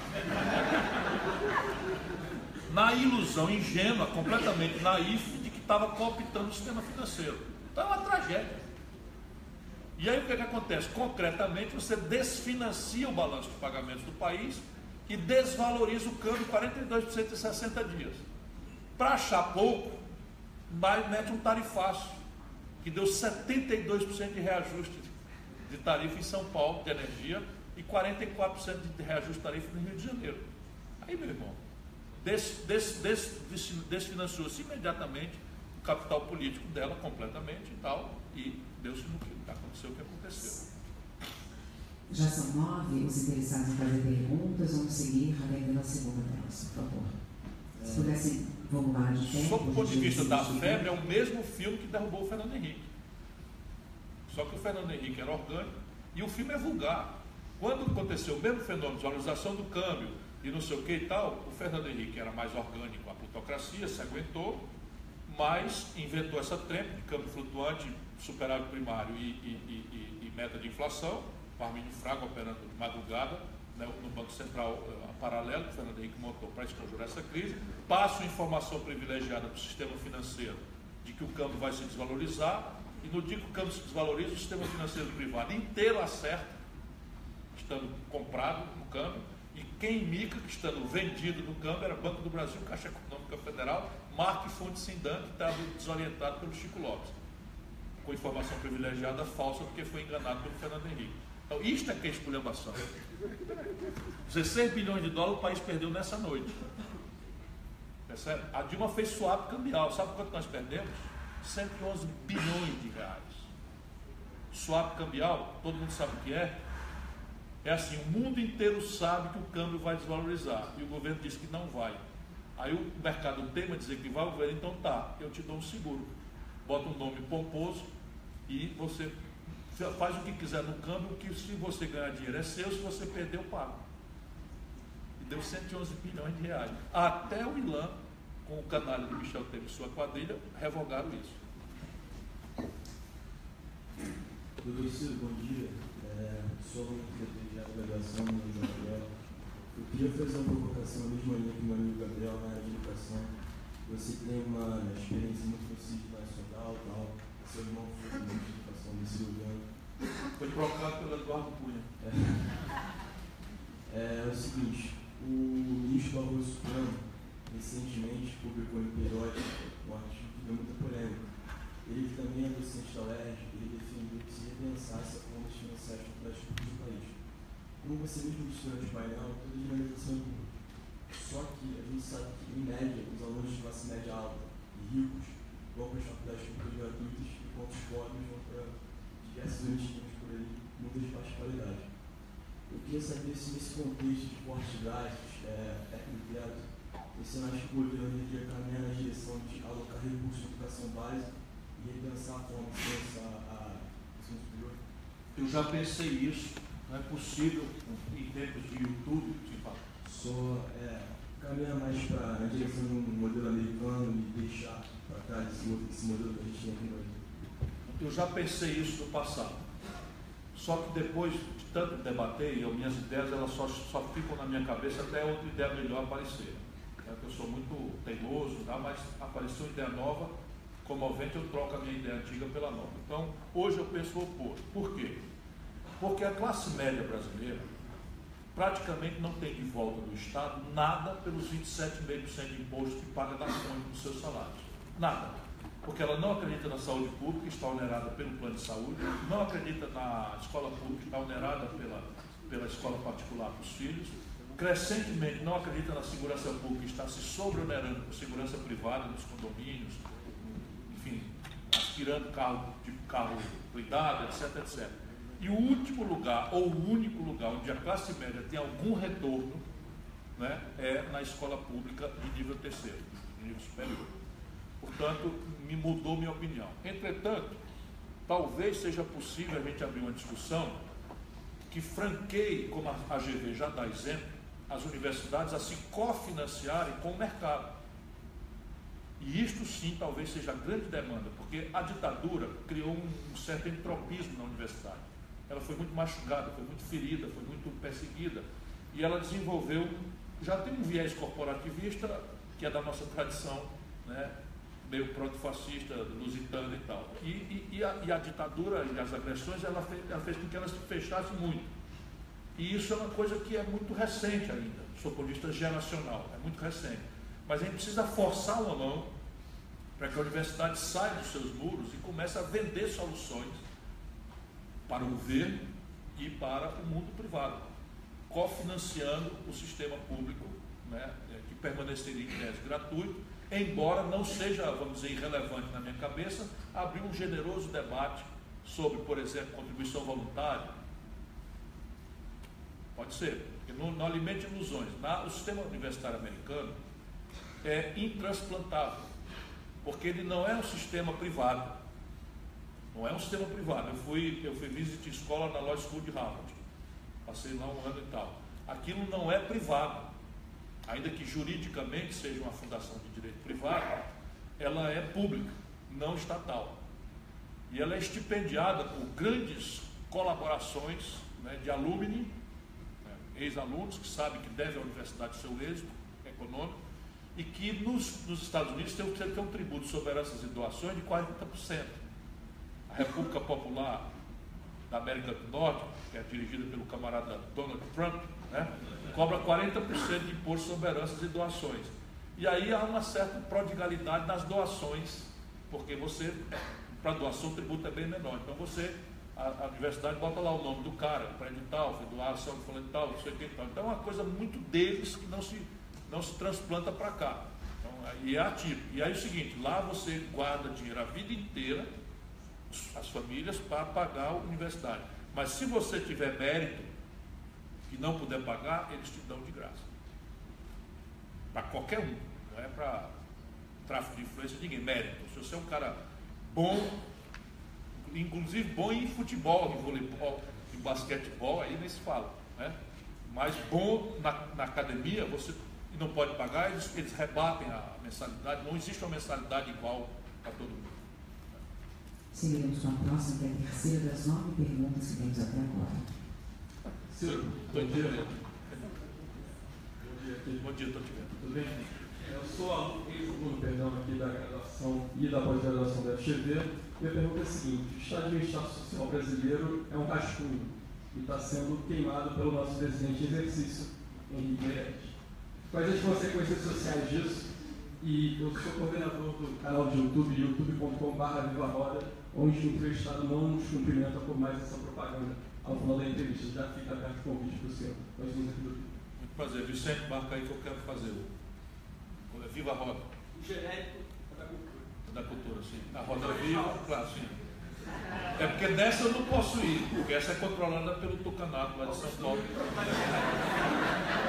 Essa eu estou proibido de falar lá faz tempo. Mas não faz mal também. O Luiz falou que você é o Lula que fala o plural. O Lula que fala o plural. E ele é quem? Paulista da Veja. Ah, sim. Que pena, né? O cara crescer, ficar adulto e tal, e ter como fim de vida ser o jornalista da Veja. A gente tem que ter paciência, respeitar isso.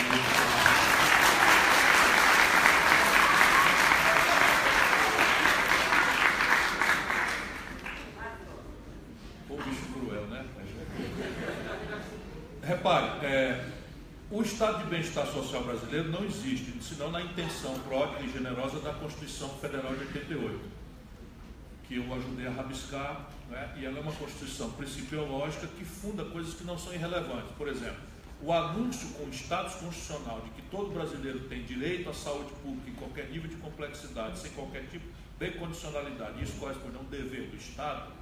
Ainda que você encontre um sistema que é mal gerido em certas unidades, você sabe que é emergência, que é o que a gente toma notícia na televisão, mas você tem centros de absoluta excelência aqui no Rio de Janeiro, Fiocruz, o Instituto Nacional do Câncer, são coisas absolutamente extraordinárias, o INCOI em São Paulo. Então, outro dia o cara disse que era demagogia e tal, não é que eu queira ir para a rede pública, mas eu sei, Ciro Gomes, que que se eu for politraumatizado por um atropelamento em Fortaleza, eu quero ir para o IJF, que é o instituto, que é o Miguel Couto de Fortaleza, porque ninguém é melhor do que eles. Ninguém é melhor do que eles. Não há na iniciativa privada, nos melhores hospitais privados do Brasil, quem tem a capacidade, expertise, treinamento, conhecimento dos milhões de possibilidades que o politraumatismo pode provocar. Se eu tiver um AVC, eu quero ir para o HGF, que é top no mundo, né, em questão de AVC, tem seminários internacionais acontecendo lá e tal.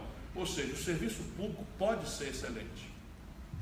O que é ruim é a emergência, porque ela enfim, é caótica, não há muito como planejar a demanda. Vira um ônibus, chega 50 pacientes ao mesmo tempo, não tem perigo, vai ter cama de corredor aqui na França, na Itália e tal. Evidentemente que lá eles já tem um pouco mais de planejamento e tem um financiamento adequado que aqui nós não temos. Embora lá eles não tenham a prodigalidade, a generosidade que tem. O que está se fazendo hoje no Brasil é uma selvageria que remonta a valores do século XIX, né, ilustrados por um thatcherismo mofado, né, que entendeu o problema da competitividade sistêmica da Grã-Bretanha à luz da Grã-Bretanha. Então é bom que vocês são estudantes aqui. Veja bem, o neoliberalismo não é um palavrão, como uma certa esquerda que não lê, às vezes faz as pessoas acreditarem. E aí colide com determinadas questões. O neoliberalismo é uma tentativa de resposta do estado de bem-estar social europeu, pioneiramente na Inglaterra, à emergência de uma competição com o Oriente, né? Japão primeiro, Coreia de segundo, China em seguida, que vem com um produto industrial rivalizando em terceiros mercados e no mercado doméstico europeu e britânico, especialmente, desonerados da cunha fiscal do welfare state europeu, que tem ali uma carga tributária de 45%, 42%, 43%, 50% do PIB. Quando eles podiam, com casca e tudo, por um certo monopólio industrial global, passar essa ineficiência sem competitividade, sem competição com ninguém, ok. Na medida em que a China, a Coreia do Sul, o Japão começa a desmontar essa possibilidade de êxito concorrencial, né, o monopolista, o oligopolista deles, eles percebem que tem uma coisa errada. E, evidentemente, se eu fosse um lord inglês, eu entenderia de pôr em debate a redução dessa cunha fiscal, que corresponde a alguma tentativa de desmonte, revelou-se fracassada, politicamente inviável, mas este era o debate ali nos anos 80, na Margaret Thatcher. Não é definitivamente o caso brasileiro, porque a soma de carga tributária, carga previdenciária, lato sensu, ou carga tributária estrito sensu, carga previdenciária e custo do trabalho no Brasil são infinitamente menores do que o centro dinâmico da economia do mundo. Só para vocês terem uma ideia, o salário hora na China já é mais alto do que o do Brasil. E não por acaso a economia mais agressivamente competitiva do mundo é a alemã, que tem o maior custo por salário hora do planeta. Por quê? Porque eles ganham produtividade. E essa é a nossa questão. O Brasil está sem ganhar produtividade e o problema da produtividade do Brasil não é tão trivial quanto você substituir um homem por uma máquina mais moderna. O problema do Brasil é que nós, ao criarmos esse conjunto de ineficiências, nós sobreoneramos os custos fixos do Estado brasileiro e de suas ineficiências e das suas caricaturas. A corrupção agora virou essa tragédia, porque ela pesa em cima disso aqui, desse valor. O que acontece? Nós empurramos metade da economia brasileira para a informalidade. Então, qual é o tamanho real do problema da previdência social brasileira se eu boto 13 milhões e 300 mil pessoas para dentro do emprego formal, que é o número de desemprego aberto, e mais de 10 milhões de brasileiros da informalidade, do biscate, para dentro da economia formal? Que tamanho fica o problema da previdência? É outro problema disparado, não é este que está aí. Percebe? O grande problema da previdência no Brasil, sob o ponto de vista da despesa, é que você tem 38 milhões de beneficiários, levam um valor igual ao que 1 milhão de beneficiários levam.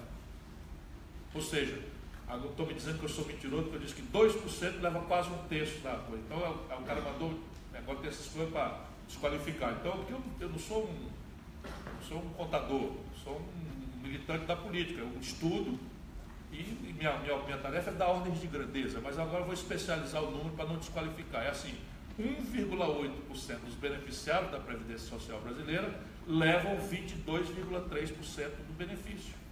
Quem são eles? Os políticos, a magistratura, o Ministério Público, justamente a chibata moral do país. Percebe? Só para vocês terem uma ideia, em tempos de discurso político desmoralizado, eu, este gatão da meia-idade, inteiraço aqui, implementei aos 37 anos de idade o direito a 3 pensões vitalícias, que somadas me dariam hoje algo ao redor de R$82 mil por mês, de ex-governador, ex-prefeito e ex-deputado. Evidentemente nunca aceitei receber, porque considerava imorais essas coisas ao tempo, não é agora para fazer propaganda. Eu me odeio, porque agora estou ficando velho, né? E estou pagando um plano de previdência que não dá para pagar os remédios, né? Mas tudo bem, foi assim que eu fiz. Então eu tenho uma certa moral para criticar isso aí. E o grande problema da Previdência é a receita. Porque você montou um sistema de repartição quando a população era 6 ocupados para um aposentado com expectativa de vida de 60 anos. Hoje você tem 1,7 trabalhador ocupado por todo esse conjunto de tragédias do Brasil para pagar um aposentado com expectativa de vida de 73. Esse regime morreu. Essa reforma estúpida, selvagem como está, nem de longe resolve. Nós temos que pôr em discussão um novo regime, novinho em folha, de capitalização. Público, para não cometer a bobagem que aconteceu no Chile, porém meritocraticamente controlado por coletivos de trabalhadores e por gestores premiados e punidos conforme critérios de avaliação de risco, objetivos, etc., para alocar esses fundos. Bem, em função do tempo, foram essas as perguntas que podemos atender, e agora para suas considerações finais, encerrando este painel, passamos a palavra para o diretor da FGV, BGE, Rubens Pences.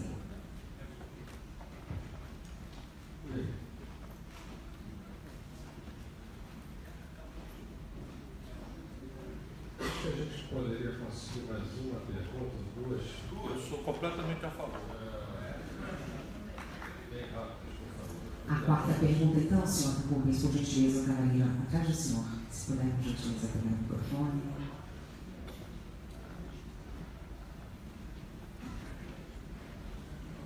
Bom dia, boa tarde.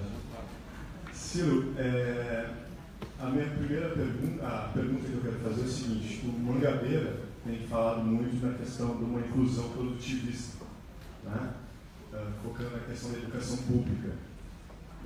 E hoje tem uma certa confusão na cabeça de algumas pessoas, achando que empreendedorismo é a mesma coisa que neoliberalismo. E eu gostaria que tu dissertasse um pouquinho, né, diferenciando essa questão do empreendedorismo e em relação ao neoliberalismo. E aproveitando, já que eu sou um dos fundadores do movimento Ciro Haddad, tentando fazer que o lado bom do PT baixe a guarda e seja o teu vice por meio do Haddad, eu queria saber da tua opinião, quais são os 4 melhores presidentes que a gente já teve no país. Veja bem, o grande equívoco da esquerda antiga brasileira é não entender o que está acontecendo com o Brasil. Inclusive, por boa parte, por obra dessa esquerda hegemonizada pelo PT. Na medida em que o valor do salário mínimo subiu de $76 a poder de compra para $320 a poder de compra durante o governo Lula, e com a Dilma retrocede, mas vamos lá, sobe.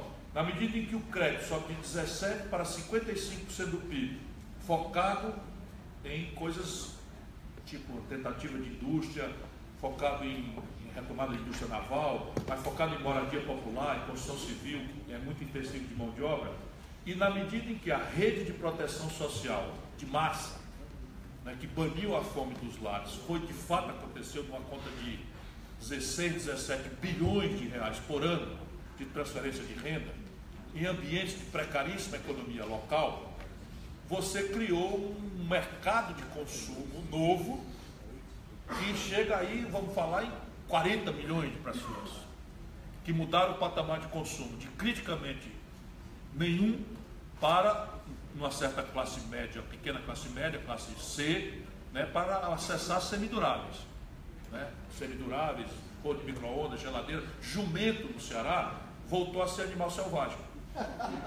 As pessoas podem rir, mas jumento nesse período no Ceará voltou a ser animal selvagem. Por quê? Porque a motocicleta ficou mais barata de comprar e manter do que o jumento. Então as pessoas agora estão tendo problema, o jumento solto na rua, não tem mais quem é o dono do jumento. E a negada brigando, os políticos dizendo que a turma não precisa botar capacete. Então o IJF, 80% de gente com politraumatismo, andando de moto sem capacete, porque saiu do jumento para a moto assim do dia para a noite. Isso gerou uma massa de empreendedores no Brasil que não teve a pedagogia de que isso aconteceu porque o país melhorou. Ele tem a sensação de que a autoajuda, ele é um empreendedor, ele acorda cedo, vai junto com os 2 empregados dele de ônibus do trabalho, chegam juntos do trabalho, abrem a porta do negócio juntos. Portanto, para a velha esquerda, a relação hierárquica de patrão-empregado, de mais-valia, superou-se completamente. Ele não se vê mais assim como um patrão, ele vê como um emergente e tal, e ele está indo para a igreja neopentecostal agradecer a Deus, a Jesus, né? Porque conseguiu esse sucesso. Isso é uma novidade. E a esquerda não entendeu nada disso. E começa a esquisitar esse povo. Começa a falar mal do neopentecostalismo, como se fosse assim um povo imbecil, que é enganado pelo pastor e que vai lá dar o dinheiro que não tem para o pastor enganador e tal. Se fosse tão fácil, não é isso não. O cara está pagando por pertencimento, que a política não dá mais, que o coletivo, que o comunitário não dá mais. Então ele está pagando por pertencimento. É uma rede. Tu sabe que essas igrejas pentecostais estão todas com a tábua de emprego agora. Quem tem emprego, quem tem coisa, quem tem uma habilidade para trabalhar, que está desempregado, eles estão prestando serviços desse tipo na hora J. Eu estou analisando. E isso, se a gente não for atrás desse povo, eles vão virar tudo direita mesmo. Por quê? Porque eles não acreditam no Estado. O Estado para eles é uma abstração hostil. Só chega para ele para cobrar o alvará que ele não tem. Agora no Rio de Janeiro, 20 oficiais do bombeiro presos por negócio de alvará. Vendendo alvará, subornando essa gente toda trabalhando. E aí chega o Estado para cobrar o alvará que o cara não tem, o fiscal do trabalho para não sei o quê, porque ele não assinou a carteira, porque o cara é colega dele, então juntos entraram no negócio, o seed money é um dinheirinho que o cara pediu emprestado da família, contra a garantia real da casinha dele, não sei o que e tal. Isso é um fenômeno, é uma novidade que a esquerda tem que ler e entender. Quando o Haddad perde a eleição, a Fundação Perseu Abramo do PT faz uma pesquisa e chega à conclusão de que o povo pobre endireitou. O povo pobre foi para a direita. Olha, vocês estão lendo errado. Se você perguntar, vamos refrasear a pergunta. Se você perguntar, o cara acaba até dizendo que é de direita para negar a esquerda. Porque a esquerda virou essa confusão. E está aí, inclusive, de corrupção. Ou proteção de direitos humanos, proteção de bandido. Falar em direitos humanos, proteção de bandido. Então são coisas que nós precisamos ter humildade para ler. Senão não vai ter. Aí o pai pergunta para esse mesmo cidadão o seguinte: ele acha que a educação é uma tarefa do Estado, da família, da empresa ou do indivíduo? Ele vai dizer 80% que é do Estado. Ele pergunta para ele se a saúde pública é uma tarefa individual, é da família, ou é da empresa ou é do Estado? Ele vai dizer 80% que é do Estado, 90% que é do Estado. Não tem nada de endireitor. O problema é que a abstração esquerda-direita mudou completamente, e para essa gente então, esquerda hoje é um barulho. É um barulho. Por quê? Porque o pastor está todo dia dizendo para ele, né, que ele deve aquele êxito dele a Deus, a Jesus, que ele pague o dízimo, que vai dar tudo certo, que as coisas vão tal. E ele está muito zangado porque ele pensava que era uma rampa de ascensão social para sempre, e de repente da Dilma para cá ele só escorrega para trás. E chega em casa cansado, cheio de frustrações, liga a televisão e vê um apartamento com 51 milhões de reais em malas que a política está roubando dele. Porra. Vai pedir para esse povo ter democracia em abstrato? É falta de respeito, eu penso. Hã? Os 4 melhores presidentes, vamos lá, nesta ordem: Getúlio Vargas, Juscelino Kubitschek, Epitácio Pessoa. O Itamar teve relevância grande, mas foi o real. Não pode ser considerado um dos melhores presidentes do Brasil. Foi uma passagem importante para o país. Talvez o Lula. Sim, talvez o Lula. Com contradições terríveis, não institucionalizou nada. Brinco com ele que a única mudança institucional que ele fez foi a tomada de 3 pinos. Só para provocar. Mais uma pergunta. Seguiremos com a próxima, que será então a última pergunta deste painel. Boa tarde, boa tarde, Ciro, sou Flávio, sou aluno aqui da PGE e eu acompanho muito você no Facebook, né, vídeos, e eu vejo que sempre, em todo vídeo que eu vejo, você fala da questão da dívida e dos juros, né? Inclusive, se eu não me engano, no relatório da auditoria cidadã da dívida já concluiu que o Brasil já pagou mais juros do que o próprio tamanho da dívida. E a pergunta que eu faço para você é a seguinte: eu nunca vi uma posição sua sobre a solução para isso. E assim, ao meu ver, eu vejo duas possíveis soluções. Ou um governo austero, que gasta pouco, ou um outro golpe na dívida, né? A gente já deu 9 golpes, então, 9 calotes. Né? Então, eu queria saber qual seria a solução para o nosso endividamento. Você dá um calote ou reduzir o tamanho do Estado? Obrigado. A primeira grande questão é saber que isso é um assunto muito sério, muito grave, que não será resolvido a golpe de frase feita nem de simplificações grosseiras. Por quê? Porque a dívida pública, em tese, corresponde, e isso não resta dúvida, a dívida pública corresponde à poupança do conjunto da sociedade. Então, qualquer aventura, calote, ruptura, quebra de contrato aqui, vai lesar alguma fração da poupança do conjunto da sociedade. Essa poupança tem componentes especulativos internacionais que já não estarão aqui quando o próximo presidente assumir, porque o galope da dívida está crescendo de um jeito tal que a iminência, vocês vão ver isso ainda no ano 2018, vocês vão ver fuga de capital, uma série de coisas que vai acontecer, a taxa de câmbio vai subir e papapá, porque as pessoas vão sair desse carry trade, que é tomar dinheiro emprestado a 1% ao ano e aplicar o overnight no título brasileiro, moleza, né, e tal. Então esse componente vai embora. O que é que vai ficar? Vai ficar o capital de giro das empresas, vai ficar a poupança compulsória, FGTS, PASEP, PIS, FAT, né? E vai ficar a caderneta de poupança das viúvas, das pessoas, enfim, o capital de giro da empresa. Eu falei assim. Então, não dá para fazer brincadeira com isso daí.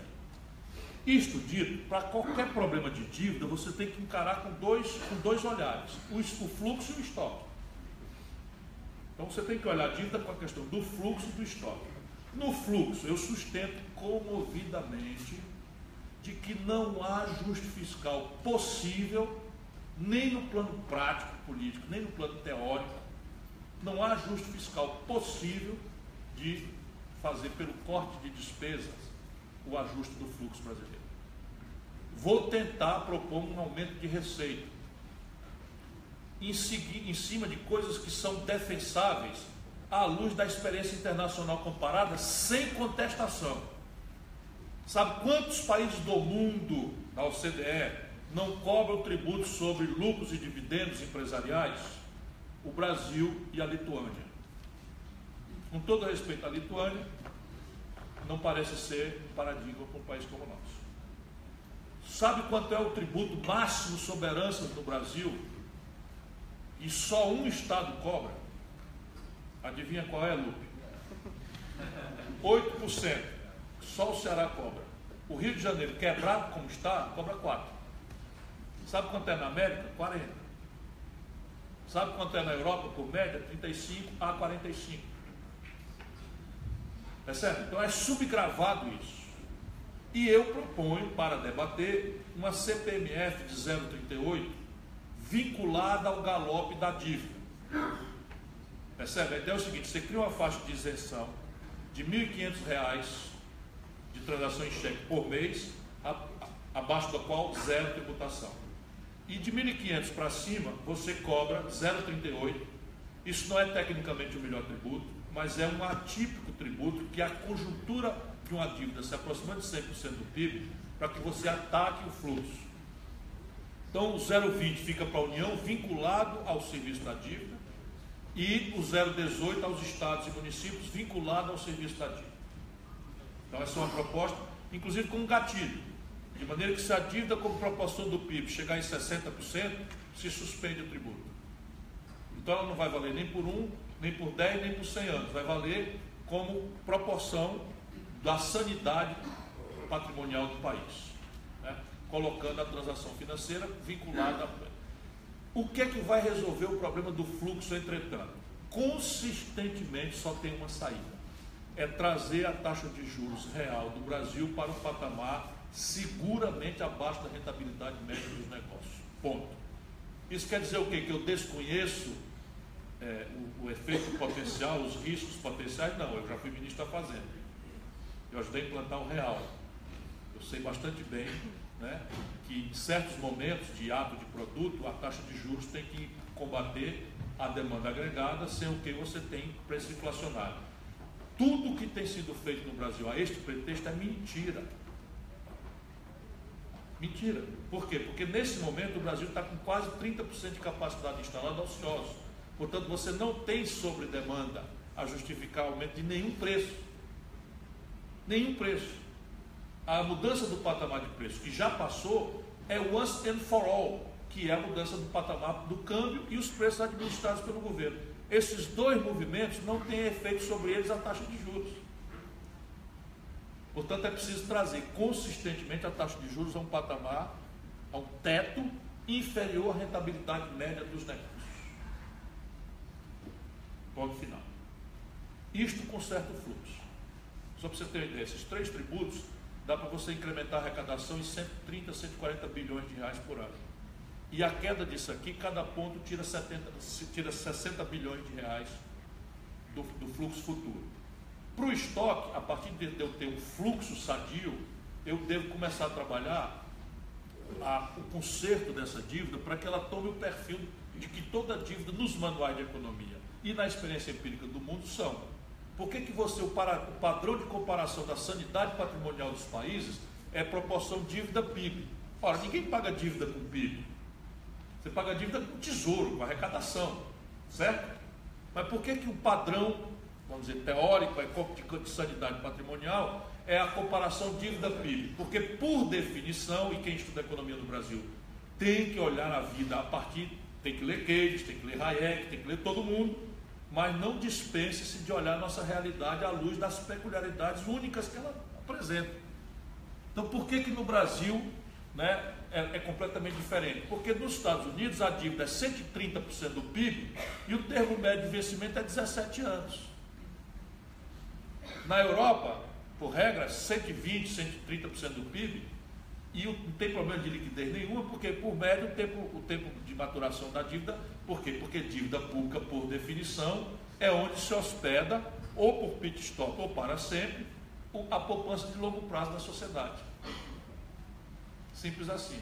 No caso brasileiro, o juro alto provocou essa distorção. E você tem, ninguém sabe hoje que é uma caixa preta, mas você tem hoje, eu apostaria, 60% dessa dívida está chegando no overnight de novo. Percebe? Então não tem nada a ver comparar a dívida com o PIB. O vencimento no dia é tão violento que vai para o caixa do Tesouro. E não há ajuste fiscal que sancione isso, nenhuma possibilidade. Pode inventar um ajuste fiscal que você quiser, pode, matar os velhos tudo na aposentadoria, então não resolve o problema. Porque o problema é este. Compreende? Então, se você baixar a taxa de juros, provavelmente não vai ter um aumento da inflação. Por quê? Por quê? Você é um estudante de economia, eu não sou economista, então você que vai me explicar. Qual é o juro americano hoje? Um segundo só. Qual é o juro americano hoje? Taxa de juros dos Estados Unidos? Negativo. 1% negativo. Ou seja, você toma $1.000 emprestado no 1º de janeiro, está devendo $930 no dia 31 de dezembro. E cadê a inflação?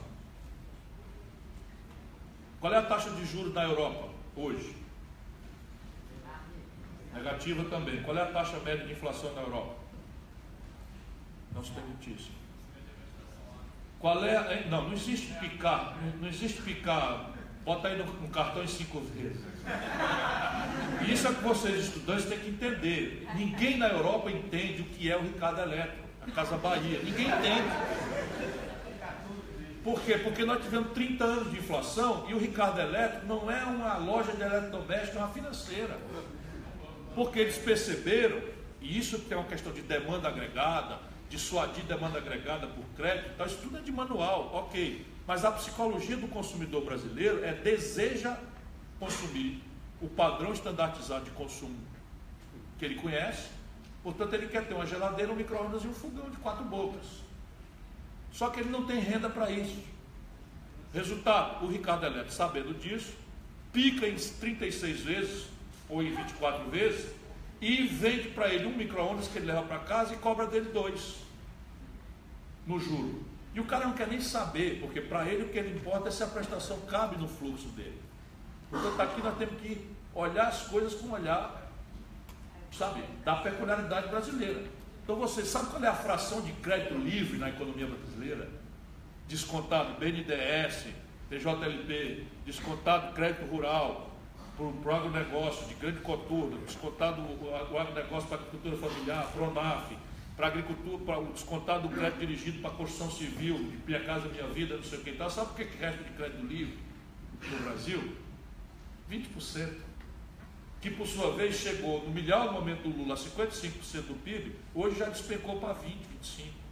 Então nós estamos falando 20% e 25%, sabe quanto é que a incidência da taxa de juros tem sobre demanda agregada por conta de crédito? 5%. É mentira. É mentira. E aí te intoxicaram. Por que juro baixo causa inflação? Quem disse isso? Quem disse isso? A inflação é causada quando a demanda, que é renda, mais a demanda agregada, que é crédito, excede a capacidade de produção.